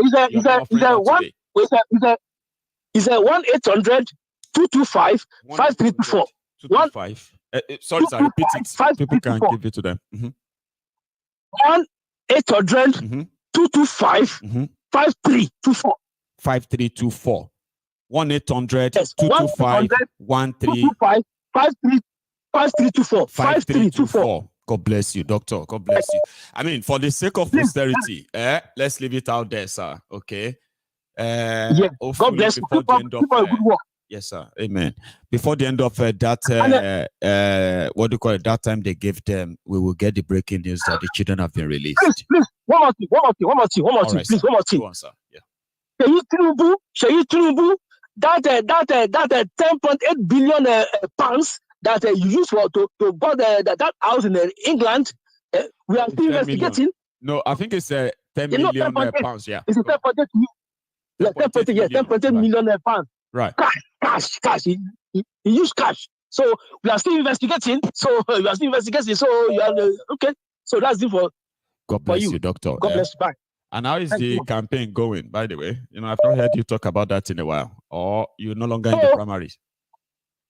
No, the primary was held about 2 weeks ago. Already before that primary, I personally stepped down for Adam Shift for a reason. That means it's been a long time I spoke to you last, though. Yes. So before the primary was held. Primary was held March 5th. Right. That was 2 weeks ago. But before that primary, there was a caucus. Yes, there was a caucus, a democratic caucus that I should step down for Adam Shift, who's a Democrat. Then I will go for the governorship coming up in 2026 because that governorship, Gavin Newsom. Yeah. Yes, of California. So I've run California. I've run twice. Doctor. Yes. I have a request. I have a request. Go on. I ran 2014. Around 2013 against Jerry Brown, and also around against this Gavin Newsom. Yeah, Gavin Newsom, and Gavin Newsom will end his tenure in 2026. Then automatically, because right now in the Democratic caucus, exactly. So I'm not going for the governorship now in 2026 for California. So Dr. Agbede, I get one request. I have seen Sekura in the barista, where they give a key to one city in America and said he's a citizen. I have also seen others who have been given key. So if you become governor of California, please, so you probably will have to print me one key and say, Maiyegun is honorary citizen of California. I will write it in my diary, by the way. Doctor.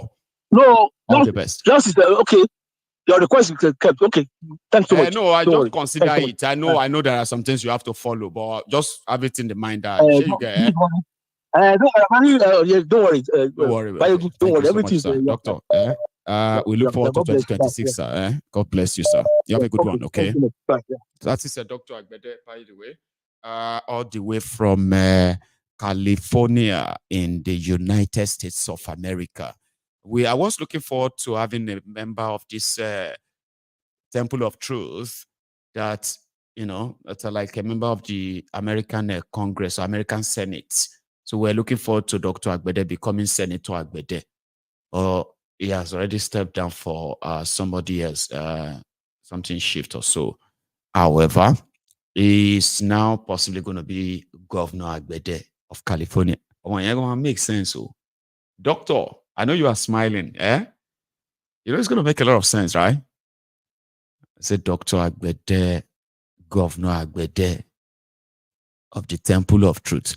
See, there is a problem some of you don't understand. If you don't want your friend to be senator, or you don't want your friend to be governor, or you don't want your friend to be king, now if you say yourself no go be senator's friend, you will not be a governor's friend, and you will not be a king's friend.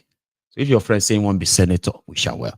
If you say one be whatever you're likely to become a friend of, right, then you support your own friend to become that, and they can say, "Alright, governor, I want alright governor of California, the friends of the governor of California, Dr. Agbede." Here is another caller, by the way. My king. There. My king is Prince Adebayo from Sweden. That is Prince Adebayo from Sweden. But how are you today? And you are my king. I'm good. And you are the king of all Africans in diaspora. That's both another home one. and Baba, I will get too many titles at some point. Every city I visit, I probably will be walking away with a title. Prince. Baba, you know you deserve it. You know you deserve it because you are the only person. I don't know how you do your analysis before you come on air, but you speak the true mind of Africans, because a lot of people are scared of saying some of the things you say, and how you come up with the final analysis to exactly state it the way you state it is only an intellectual mind, only somebody with a high IQ. I've got great friends here. I can't give you anything substandard. I'll be exposed. You know, a lot of you here, you guys are like, you know, when people see, if to say there is a head count of those who actually plug in to watch Maiyegun Baba, how serious you are, how busy you are, or you still find time to sit and watch Maiyegun. So if I dare come around there and give you anything substandard, they will just be, this is not Maiyegun.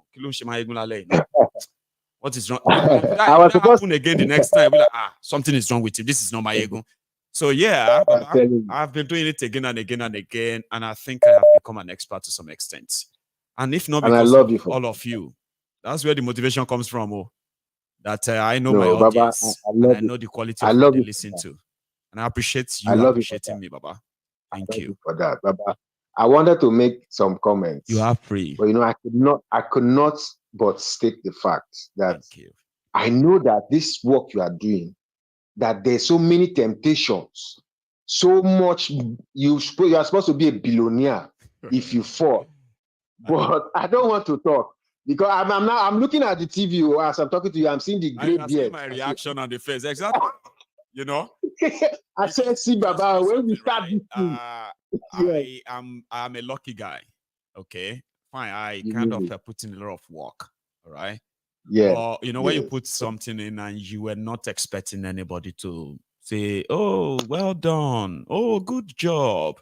Oh, take this $2. Oh, take this €5 and all that." When you are not expecting that, and then people turn around and say, "Oh, you. Thank you so much. Oh, yeah, take." Do you see what that means to somebody like me? It simply means that number one, I'm doing something right. Okay. So then I am also being appreciated to the point that people will actually like give me their money, like say, take. Even though it looks normal to other people. All right. Now, if you do what I do, right, this is normal. Okay. But to me, I didn't do this because I wanted to be given $2, £100, 200. No. But it happened. So which then makes me feel like, what else do I want? Why should I reduce myself to the point that I'm looking for somebody who is going to tell me my value in money? Like, Baba, here you get so I'm one of the luckiest too. But maybe I'm no, Baba. That's why. Go on. You see, my respect for you. I don't know. You are the number one person I respect in this whole world put together. Even as I was reading the news today, I saw Peter Obi is going to move to SDP with El-Rufai. I was confused. I said, is that possible? But the only person I've never doubted is you. And you keep on proving me right. You keep proving me right that there's good people in this world, in this planet. Many people we have trusted before have fallen. I can't count 2 people again. Okay, it does get to people said, Baba. Sure you get. If we are telling you, anything that God is doing, may He continue to be doing it for you. I don't want to say anything anymore. Some people don't like this. You know something, right? Some will be like, oh, just stop pressing him and talk something else and all of that. But people don't actually understand when they don't understand their feelings into words. These are things that you see down in front of your room every evening, right? Yeah. Watching. And you're like, who is this guy? Who is this guy? They don't understand. Baba, they don't understand that in today's world, to find one trustworthy human being is gold. Is gold. These days, when people tell me things, I'll go back and research. But when I'm listening to you, I know that this is somebody telling me the truth from the bottom of his heart. Yes. If there's a mistake, he will still come back and say, I made a mistake. Yeah, that's it. Because mine and it's from your backside. Mine is to share what I know. Now, I'm not claiming to know everything, but when I say something and it's like, no, Maiyegun, that is wrong, I'll be like, okay, I'll go check. All right? That means I'm doubting, right? But when I know something, I don't want somebody to say, that's a lie without presenting the truth. Like, if you call something I say a lie, then you have to present the truth. Don't just say, Exactly.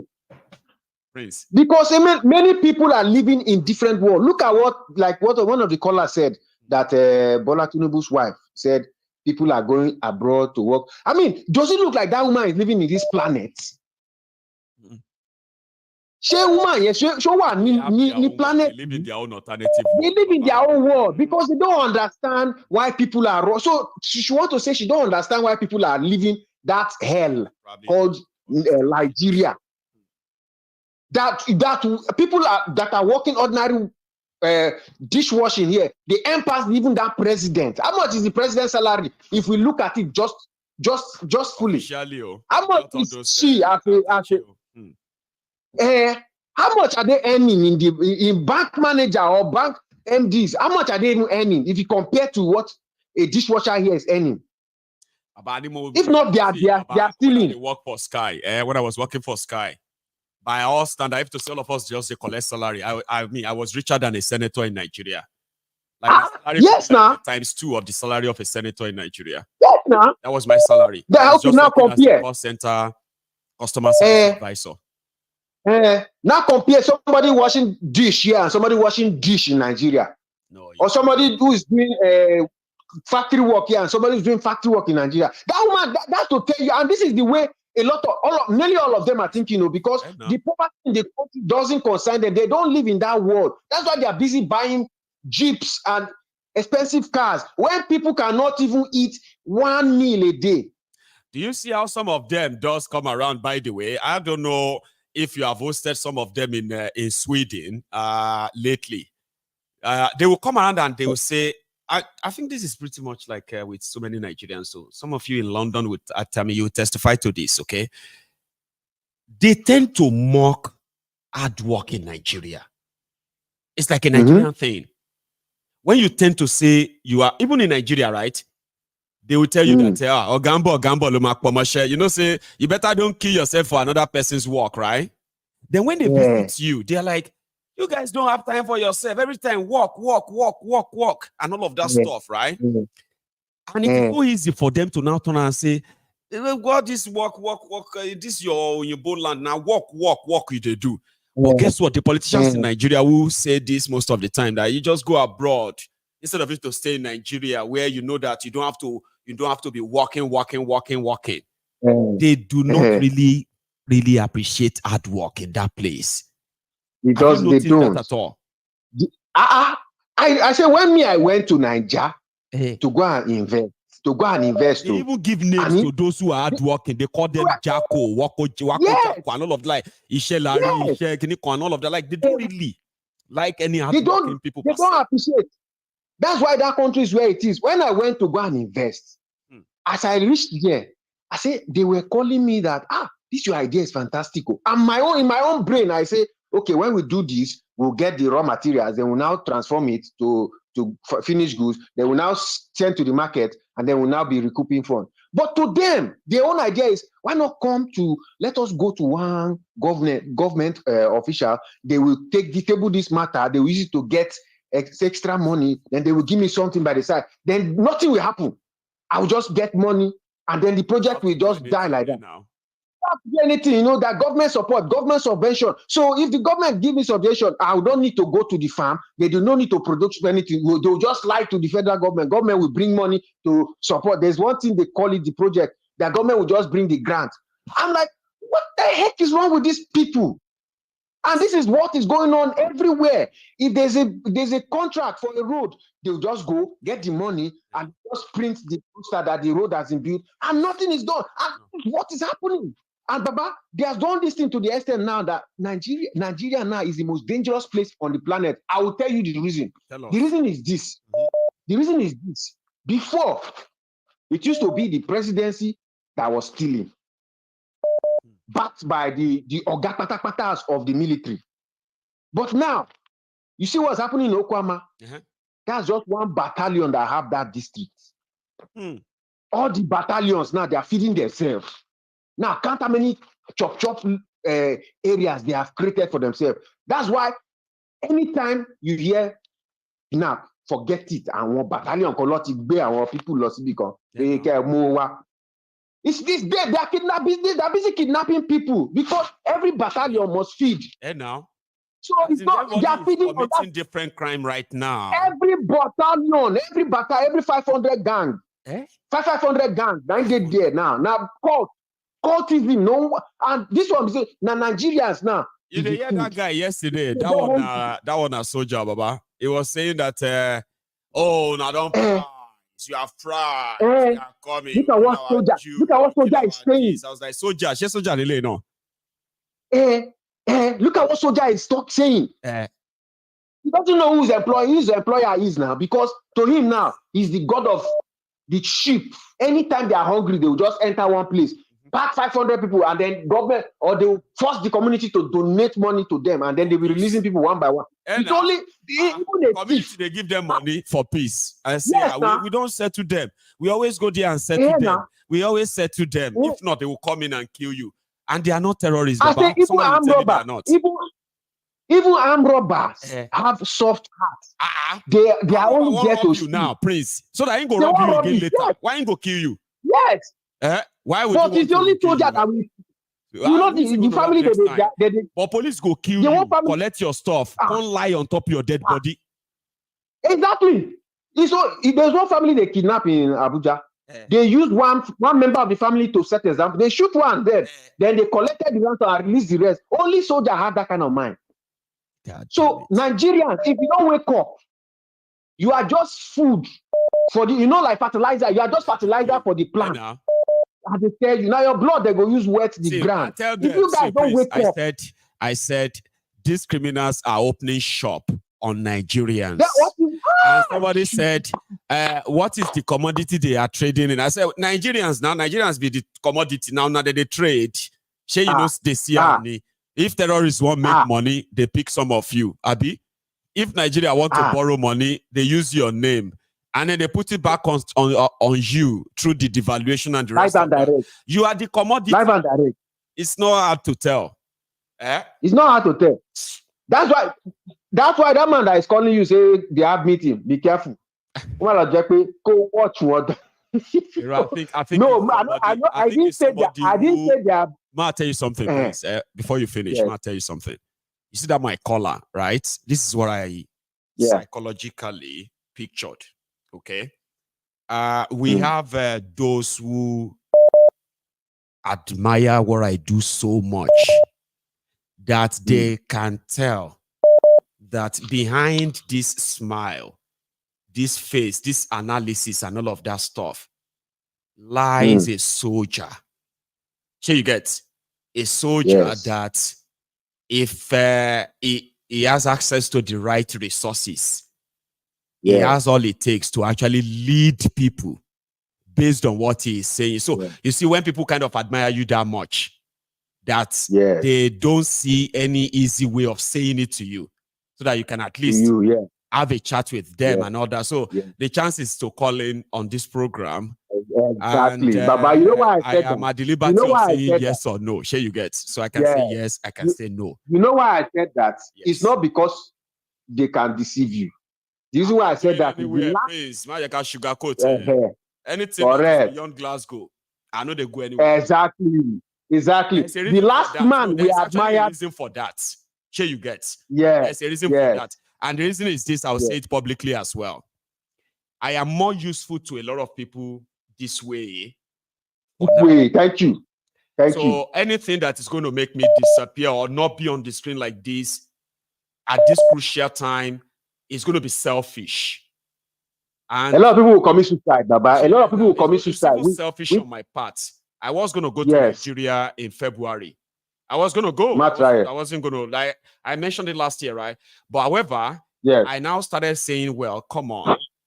So if I go to Nigeria, it's not that anything will happen per se, but do I want to find out? Now, if I want to find out, it's fine.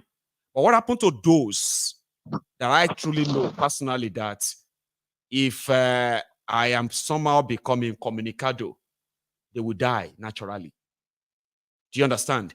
I'm telling you. I mean, if I value other people, now not to talk of all of us here who actually spend a lot of our time trying to get in tune and understand what we have found out, where we found ourselves as a people today. Sure, you get. So if I don't look at all of this and I just feel like maybe it's going to make me a hero, maybe it's going to make me something. Sure, you get. So at the end of the day, something happens. That's selfish. That's the way I see it. But when the time comes, which is very soon, those who want to see me in a different role than this, they will see me. People shouldn't rush. We all have our different callings. Any meeting, any arrangement, any kind of conversation that is beyond Glasgow for a security reason, I will always say no. But it doesn't mean that you can't invite me. Like if somebody says, Maiyegun, I want this, I will say, okay, that's great. That's beautiful. Nice. Lovely. But maybe now that we are talking about it, Prince, for my own what do you call it? We've all agreed that I'm not meeting anybody outside Glasgow. Just for a security reason. Everything else, and lastly, let me just make this clear. Go on. Sorry, go on. Let me just make this clear before I go. Please. We don't want to go through the feeling that we went through when NEPA take light with Nnamdi Kanu, and then NEPA take light with the last election. You understand? I know. God forbid back. No. Yes, you are the lights that we have now. You will continue to shine. Who actually really value this this voice, this face at this crucial time. So if I don't want to get it will be selfish. That's what I say. It's not brave. It's not bravery. Who am I trying to prove what to? Sure, you get trying to be everywhere, trying to be, you know what I mean? Like I'm not somebody who wants to prove anything to anybody. I just want people to hear me. And I'm glad a lot of people are hearing me. Okay. So when the right calling comes, for any reason, right, we will all witness it and we will see it. So for now, I keep to this my teaching because it is really important, isn't it? Yes, so my king. Yeah, the prince. Continue the job. Continue the work. People right there, okay. And cheers to everyone over there too. Okay, nice one, Baba. So that is Prince Dele Alake there from Sweden. Now, see, you know me, it is not out of worry or fear and all of that, okay? So what happened is that if you don't know, I know, okay, that all eyes are on us, all right? And when I say all eyes on us, it simply means that there are so many people that are possibly monitoring and watching what we do, and we are making, we're making their lives a little bit of hellish, fearful. They have no idea what we are capable of doing. But once in a while, we do test water to give them a dose of that and say, well, we could do this or we could do that. One of the greatest things that I have observed that we can really do is that we can actually unite. You see people coming together. Listen to this one. Nigerians typically, they are expected to be at each other's jugular. As a Yoruba man, I am supposed to be against Fulani, against Hausa, against Igbo, against any non-Yorubas. I am supposed to kind of, but if I tell you I love this one, I love that one, it is purely just out of hypocrisy. Not true. That's the way it is expected. And on social media, okay, platforms like these, people are so busy fighting themselves, attacking themselves, abusing themselves, all that stuff. But Maiyegun's diary political has proven that people can actually coexist if they understand themselves. So I've done so much work. All right. At least, if not for anything, I have done so well that I have managed to help people to hide their prejudices. People will come on here, Yoruba, Igbo, Hausa, even Fulani, they will come onto my program here, and you will see them defend one another. You will see them agree. And you'll be wondering, how come these people are agreeing? They are not supposed to agree. You will see a middle belt and say, my Igbo brothers, all this might be Biafran brothers. We must make sure that we stand behind them. That's not supposed to be. You are supposed to hate them. All this, our Yoruba brothers, our Moluabi brothers, we must stand by them. All of us, Biafran, say, no. You are a Biafran. You are supposed to hate the Yorubas. You are not supposed to be with them. But on Maiyegun's diary political, everybody just sit back. And if you go onto YouTube, especially on YouTube, you will be seeing them agreeing.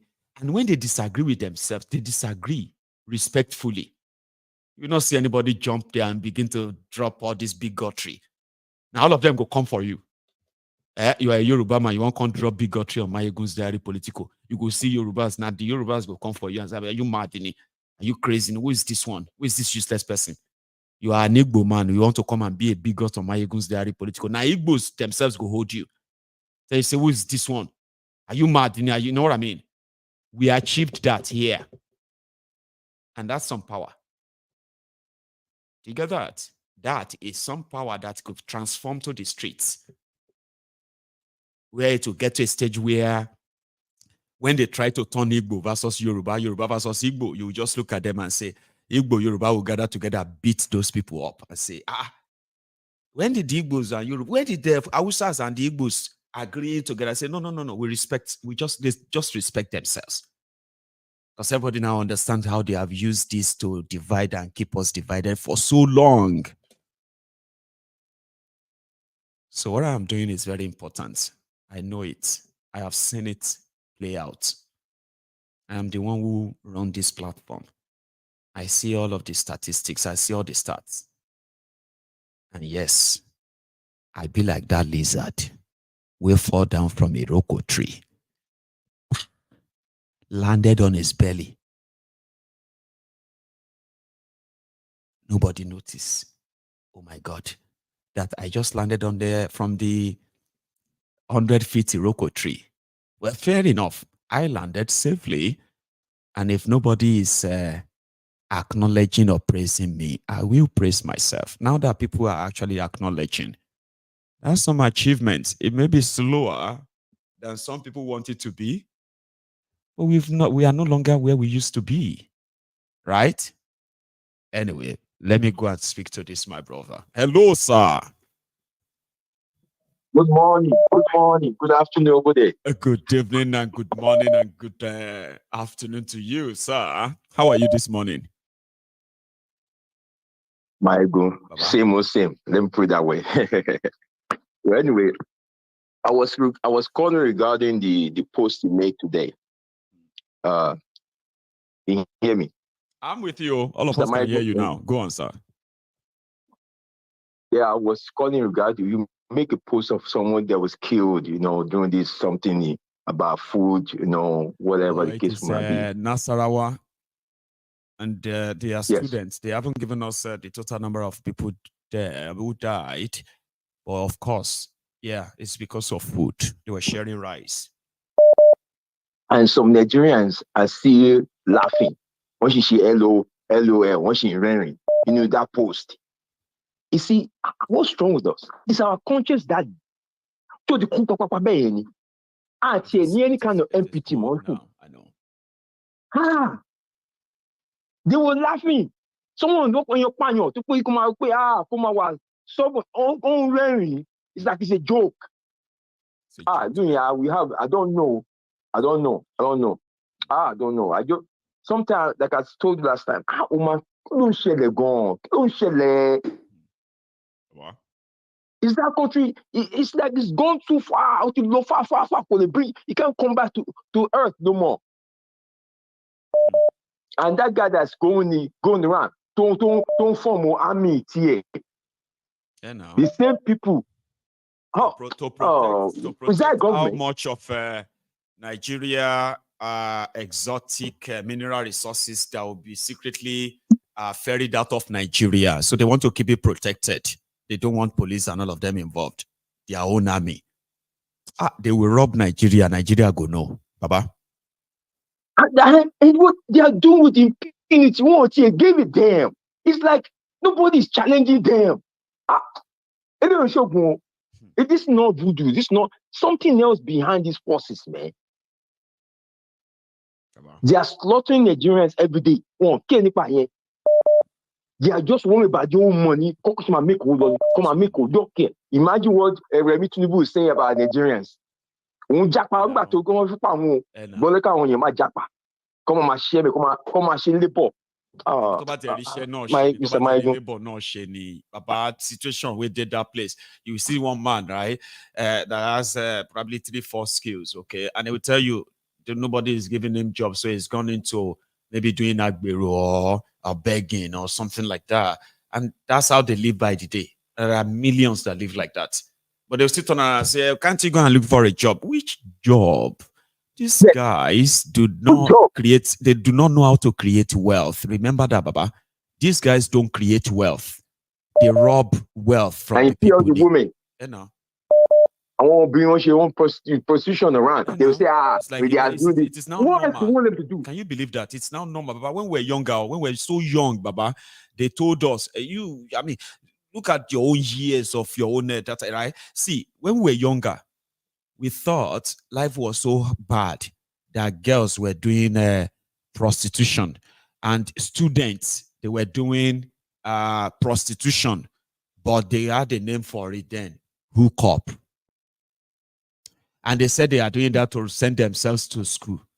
Majority of the women who did that to survive schooling back then, they are now watching supposedly maybe their own children doing it now because they too have to survive school. And it is now a pandemic. About almost 16, 17, 15 years now. A guy told me, I know this said, Baba, I want you. And a guy told me, he said he went to somewhere and he went there to share food. But a woman came out and said, they needed money to pay for the WAEC of the daughter of a child. And he was like, no, I don't have money for that. How much is it? They say 40,000. I don't have money for that. 40,000. I only came out to just come and share food to people. And also, maybe you can just go and sleep with her then. So that we can help us get the money, please, so that she can sit for the WAEC. Sleep with who? Where is the girl? When they brought the girl out, right? She's just, I think they said she's just about 15 or 14. Baba, the guy said, I had to go and withdraw every penny in his bank account and transfer it to the woman. So if I don't give you now, you are ready to give this your daughter to another man to sleep with her, rape her. She will still do it. We are the Nigerians. I told you they were laughing. Want to share and your cool and you had the son. And all this Yoruba come and share it. Baba Tinubu, Baba Tinubu, Shiwo, Baba Yo Shiwo. Nobody will give a fuck about you. It's very hard, man. It is. Okay. Thank you so much. Thank you. You enjoy your money, Baba, okay? And your weekend too. Have a good one. Thank you. Yes, sir. So I have Windy City. Thank you so much for your super chat, by the way. I have a Windy City all the way from Chicago, Illinois. So Windy City, sir. You know something? It took me ages. Yes, sir. It took me ages to know that why is Chicago more popular than Illinois? When Chicago is actually inside Illinois, Illinois is the state. Like you have a Lagos, Ikeja. Yeah. And then suddenly Ikeja is more popular than Lagos. Why is that? Why is Chicago? Because go on. Because Chicago, the city of Chicago, right, which is what is the county? Is the biggest county in Illinois. I forgot the county. And Chicago is where everything happened, man. Good, bad, ugly. Is there no other like bigger sort of finance city within Illinois? Is Chicago? Yeah, in Chicago, that's where it happened, man. Downtown Chicago, then South Side, North Side, you know, East Side, you know, the good, the bad, the ugly. If you want to know how popular downtown Chicago come in the summer, go and try and walk around. Oh, Jesus. Yeah. I mean, it's where it happened. I just, that's it. Sure, whatever you want. Baba, okay. I'm telling you. Because I always wanted to ask you, a lot of people, when you ask them, what is the capital of Illinois? A lot of people say Chicago. No. It's Springfield. And Springfield is like, when you go to, you say like, Ijebu Ode is capital of Lagos. Can you compare? It's all, because I went to school in Springfield, Illinois. Right. So, I mean, it's like, man, you can't even compare. Anyway, yeah. It's good to hear. We love our Chicago. Windy city. And it's not windy today. It's snowing a little bit. Oh, is it? It's been windy and raining and very cold in Glasgow this morning. 3 weathers just this morning. It's now sunny. 4 weathers. Surviving. Anyway, good morning and thank you very much for what you are doing. But Alaye, don't be scaring us like that. My heart I don't want to call. But when you say you were thinking about going to Nigeria in February, I'm like, what? My heart dropped like, what? Nobody knows me. I'm supposed to go for a friend's mom's burial this April. I just transfer money. I just transfer him $1,000 yesterday. Like, look, I can't go. I just use job, like, you know, I can't go. They didn't approve I can't do it. I can't. Please, whatever you do, don't let what? Not now. It's what? Too selfish to do that. And I'm not saying that they are going to do anything to me per se, because I confidently believe that they can't do anything to me per se. Or it will be selfish to go and find out. That's what I'm saying. Knowing what we know, knowing the people we are dealing with, why do you want to find out? Like, to what end? These people, let me tell you a story. Let me tell you something that happened when I was in secondary school. You remember Tunde Idiagbon? Yes. Right? Yes, sir. Okay. So there was a popular program on NTA where they ask questions and people answer, they win prizes. So this guy asked question like, who is this also and so? And the guy said, Tunde Idiagbon. And the presenter said, Tunde Idiagbon, Tunde Idiokweni. Did you know one military guy had that? And he went to NTA and picked that guy out. I think I remember. Nobody sent him. I remember. Nobody sent him. Maiyegun, people where they said, I don't know what heaven look like. Let me go check. What about if you don't come back? Don't even what? We should just people wait for who they are. The moment you land in the lawless place, one person. If it be just one person that came across Maiyegun on social media and he's been like swearing that one day if I hear that this guy is in this country, I am going to get him. And he can single-handedly the moment you land, organize how to make sure that he did that. Sir, I'll show you something. Because the way you are saying, we are talking about their lawlessness now. And just for people who are probably watching us, okay? Sir, they said that a police officer had an accident, okay? And when he had an accident, he was taken to the hospital. At the hospital, he had no money. But the doctor that treated him did everything to make sure that he recovered very well. Now, sir, it was time for him to pay. He now escaped. He sneaked out of the hospital. Okay? So the doctor now the doctor now reached out to him. You need to pay. Why would you not pay? So the doctor now reached out to his superior. His own superior in the army. And he said, in the police rather, his superior in the police, and he said they should compel him to pay. You know what this guy did, sir? He just mobilized. He just went to, they said another rank above them or something. He just went there, anti-riot, anti-robbery, something, and he just packed few anti-fraud, whatever. This guy is corporal. He's not even like a ranking anything. No. He just went on and they followed him. And they arrested the doctor that treated him and locked him up. His boss told him to go and release the doctor. Yes, sir. He disobeyed his own boss. In that same country, the Nigerian Medical Association of the place, they wrote the police. The police couldn't release the doctor. So you are right. So if I go to a place where animals and criminals who are so lawless could actually end your life, and say sorry later, na devil. Why people would you that doesn't know people. Why did you go and kidnap him? Why did you do that to him? Sure. It's the devil. You know, let's say you have the connection, you have, stop military notch in Nigeria. Before they even get to you, even 5 days alone, when we see you, we won't recognize you. Yes. Because they pick you up from the airport. What about if they take you to Abuja?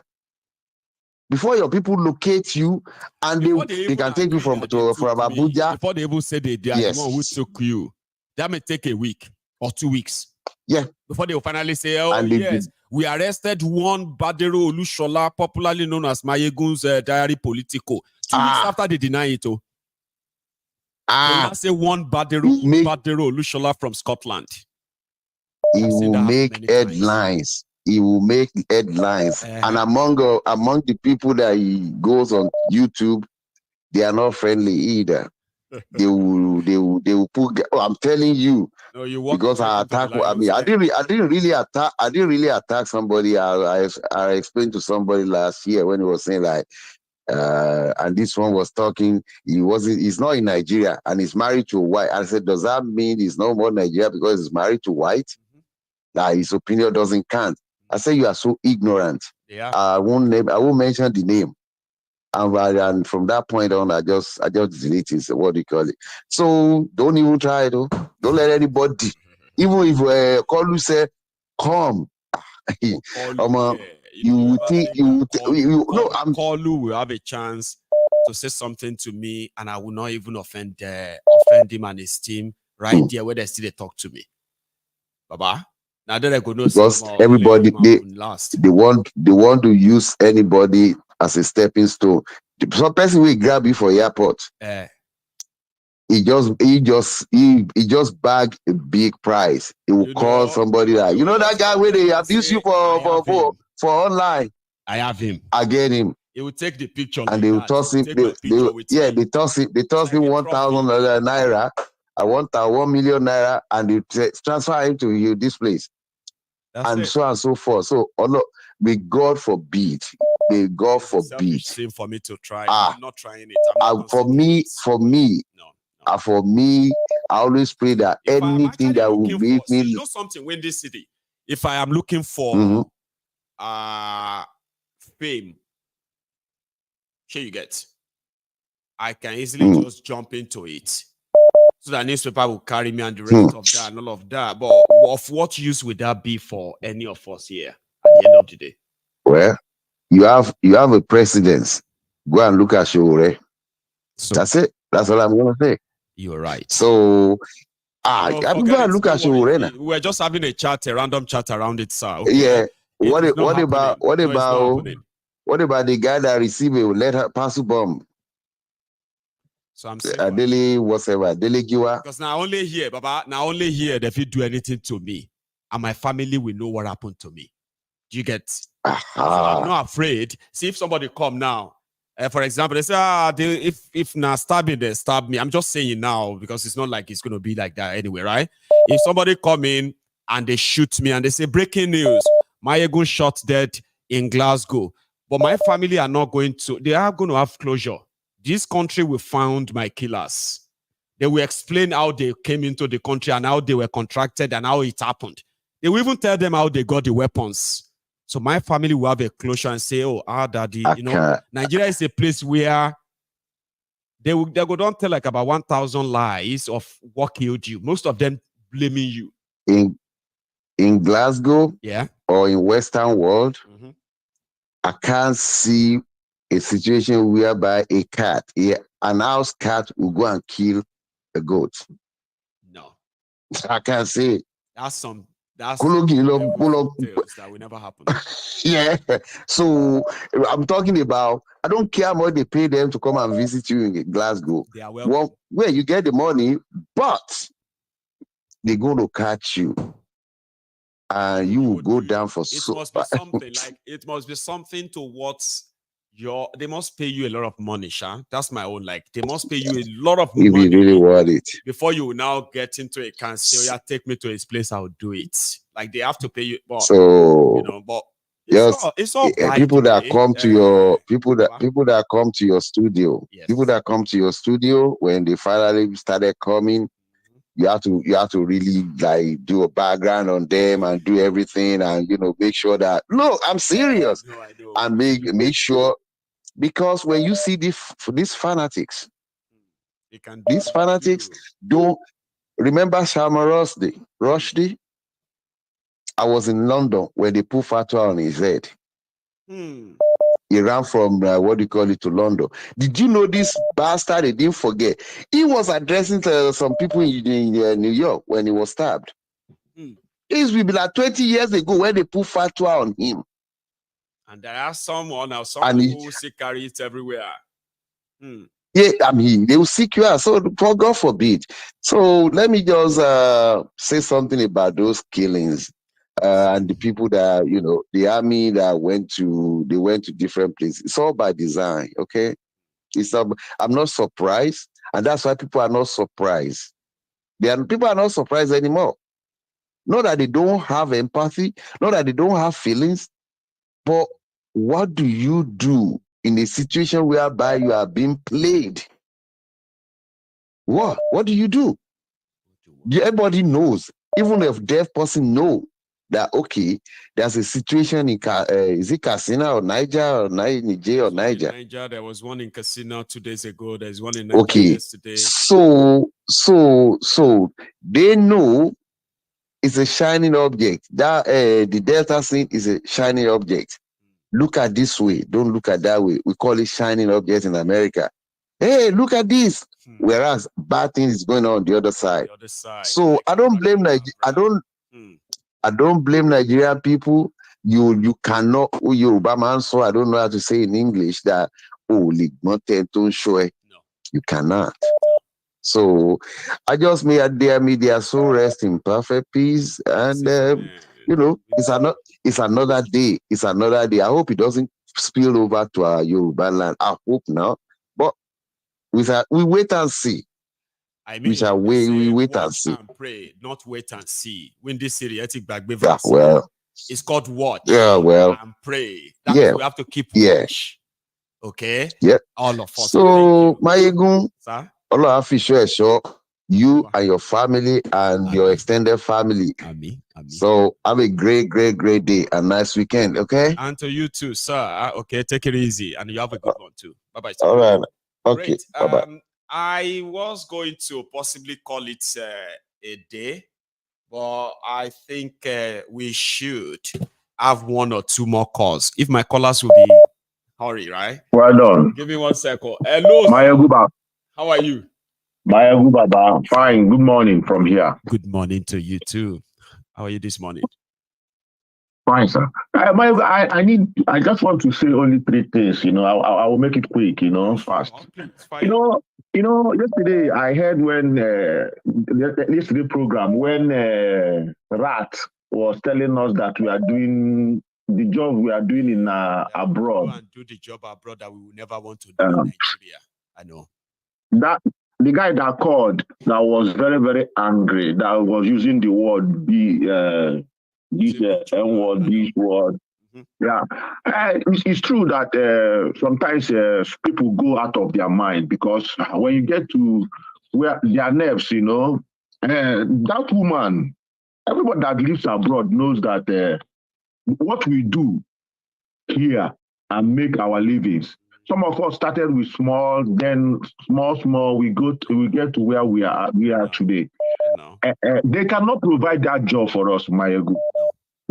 Maiyegun, when I came into Europe, you know, I was watching my first girlfriend that time. She studied. She studied. I saw the way how I studied. That's how she studied till 13th class. After that, she said she's not going to university. That university is expensive for her now. She now went to in Germany. She now went to what they call Ausbildung. She now went to Ausbildung 3 years. Something like IT training. We used to go OND. Like or so.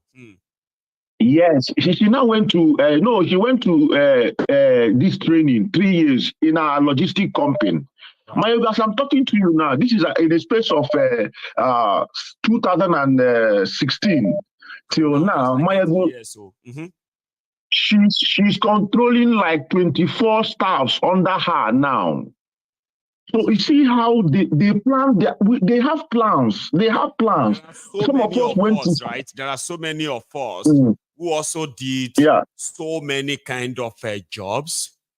Today they are what do you call? They are like head of either businesses or head of different jobs or running some different.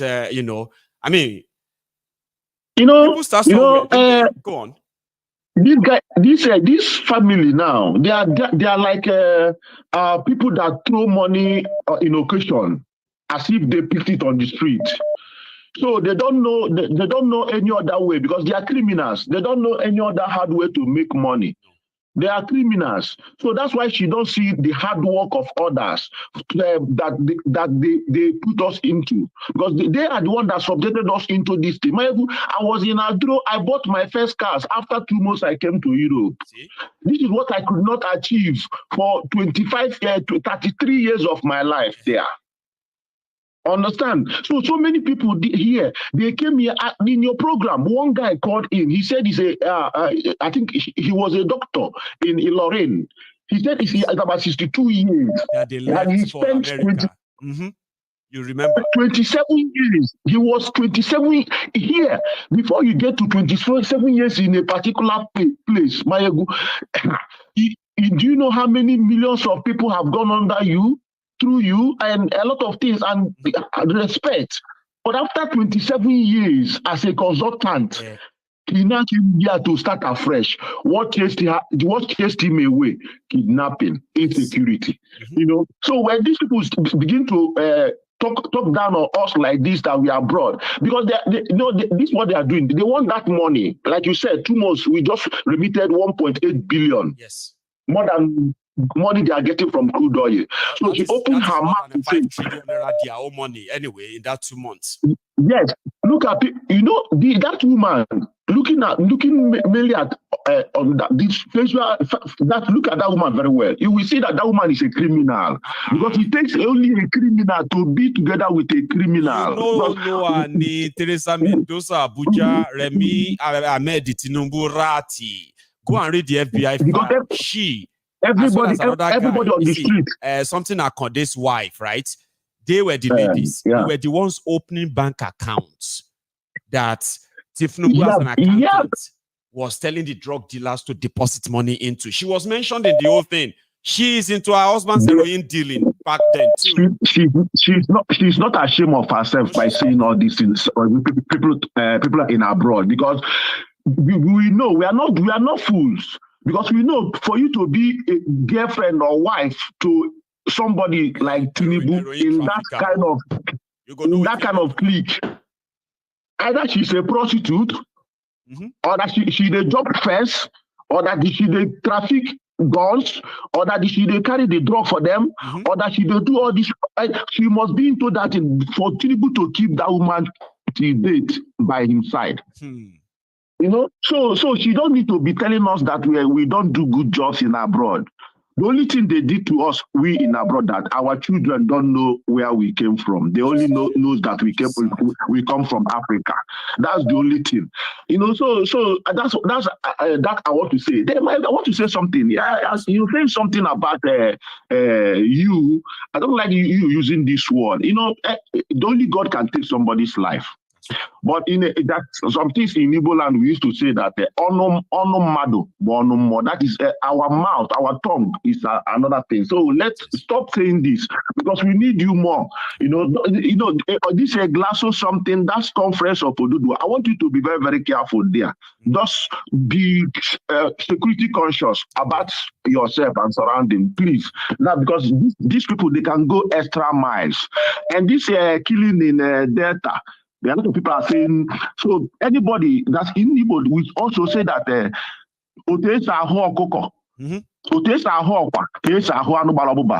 means the way they used to roast guinea fowl is the same thing they will use to roast hen or cock at home, fowl.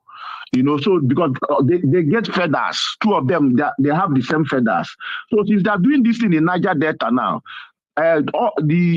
our brothers in Yoruba land, they should be careful because they also have this water, and this water carries a lot of things: oil, gold, diamond, a lot of resources. So these guys, they are searching for it. They are looking for. Everybody's grabbing. Exactly. Once they found one in your community, all they need is an excuse to kill everybody there and then move in. Yeah, right. Yeah, like the picture you showed about the army when they came into Bayelsa. They've not even jumped out from their boat. They started shooting. Have so you those people that are standing Did there. you see that video too? I saw it.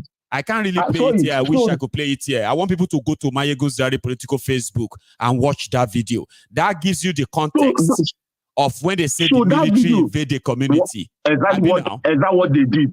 Exactly what they did in other communities. So that's what I want to say. Tinubu, stop insulting us. We are okay. Don't think about us. Think about the people you already put in hardship poverty. Exactly. People that are begging bread and food there, and people that are killing people every day. They should take care of them. They should forget about us. Not us. Thank you. Yes, that's what they should do. Thank you. Bye-bye. You have a good one. We'll meet later in the evening. I've got something coming up later this evening, and I hope I will see you there too. Stay safe, Baba. Okay? You have a good one. Now, this is where I am going to draw the curtains. Like, we've had a kind of a chatty afternoon and chatty morning for our callers from the US and all over the world. I want to say thank you to all of you who have reacted to this. Okay? We will see later, and that will be later this evening. So thank you so much, and you have a wonderful morning or afternoon from wherever you are. Good afternoon.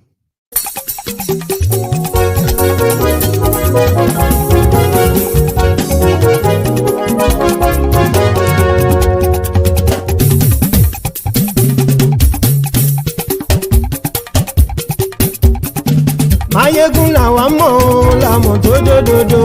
Maiyegun Diary, Maiyegun #1. Maiyegun làwa mọ̀ làmọ̀ tó dòdòdò. Maiyegun Diary, Maiyegun #1. Maiyegun ti dé o, ọ̀rẹ́ ará ìlú. Maiyegun Diary, Maiyegun #1. Lórí Facebook, lórí YouTube. Maiyegun Diary, Maiyegun #1. Gbogbo bó ṣe ń lọ ni Maiyegun já wa sí. Maiyegun Diary, Maiyegun #1. Àṣírí ọ̀jẹ̀lú kì í bò níbẹ̀ o.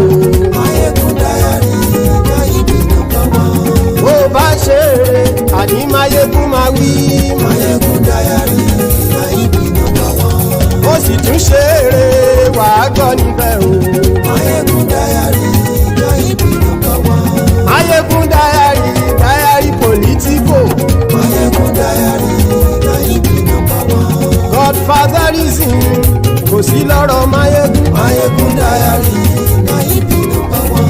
Ẹ farabalẹ̀ sẹ́ o kẹgọ́rọ̀ lẹ́nu o. Maiyegun Diary, Maiyegun #1. Àní Maiyegun làwa mọ̀ tó dòdòdò. Maiyegun Diary, Maiyegun #1.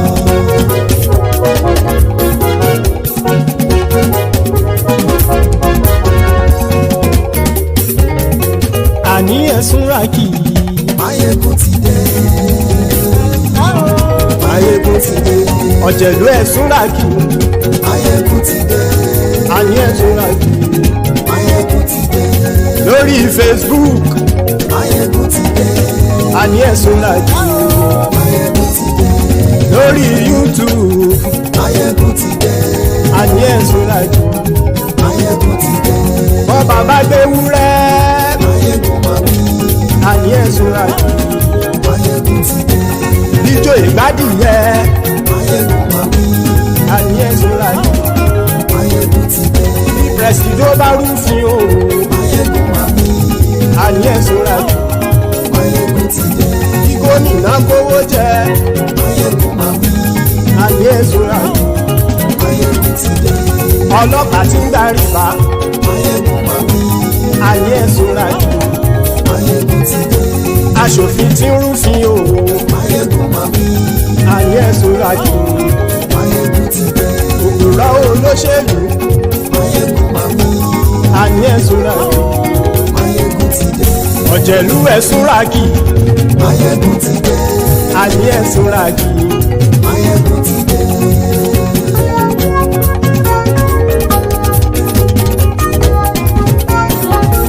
Maiyegun ti dé. Gbogbo ọ̀jẹ̀lú ẹ̀sùn ràkì. Maiyegun ti dé. Gbogbo ọ̀jẹ̀lú ẹ̀sùn ràkì. Ṣùgbọ́n ní bá ti ṣe èyí tó yẹ kí wọ́n ṣe, ọmọ bá dèrò ní fi wọ́n níran o. Maiyegun ti dé. Gbogbo ọ̀jẹ̀lú ẹ̀sùn ràkì. Maiyegun ti dé.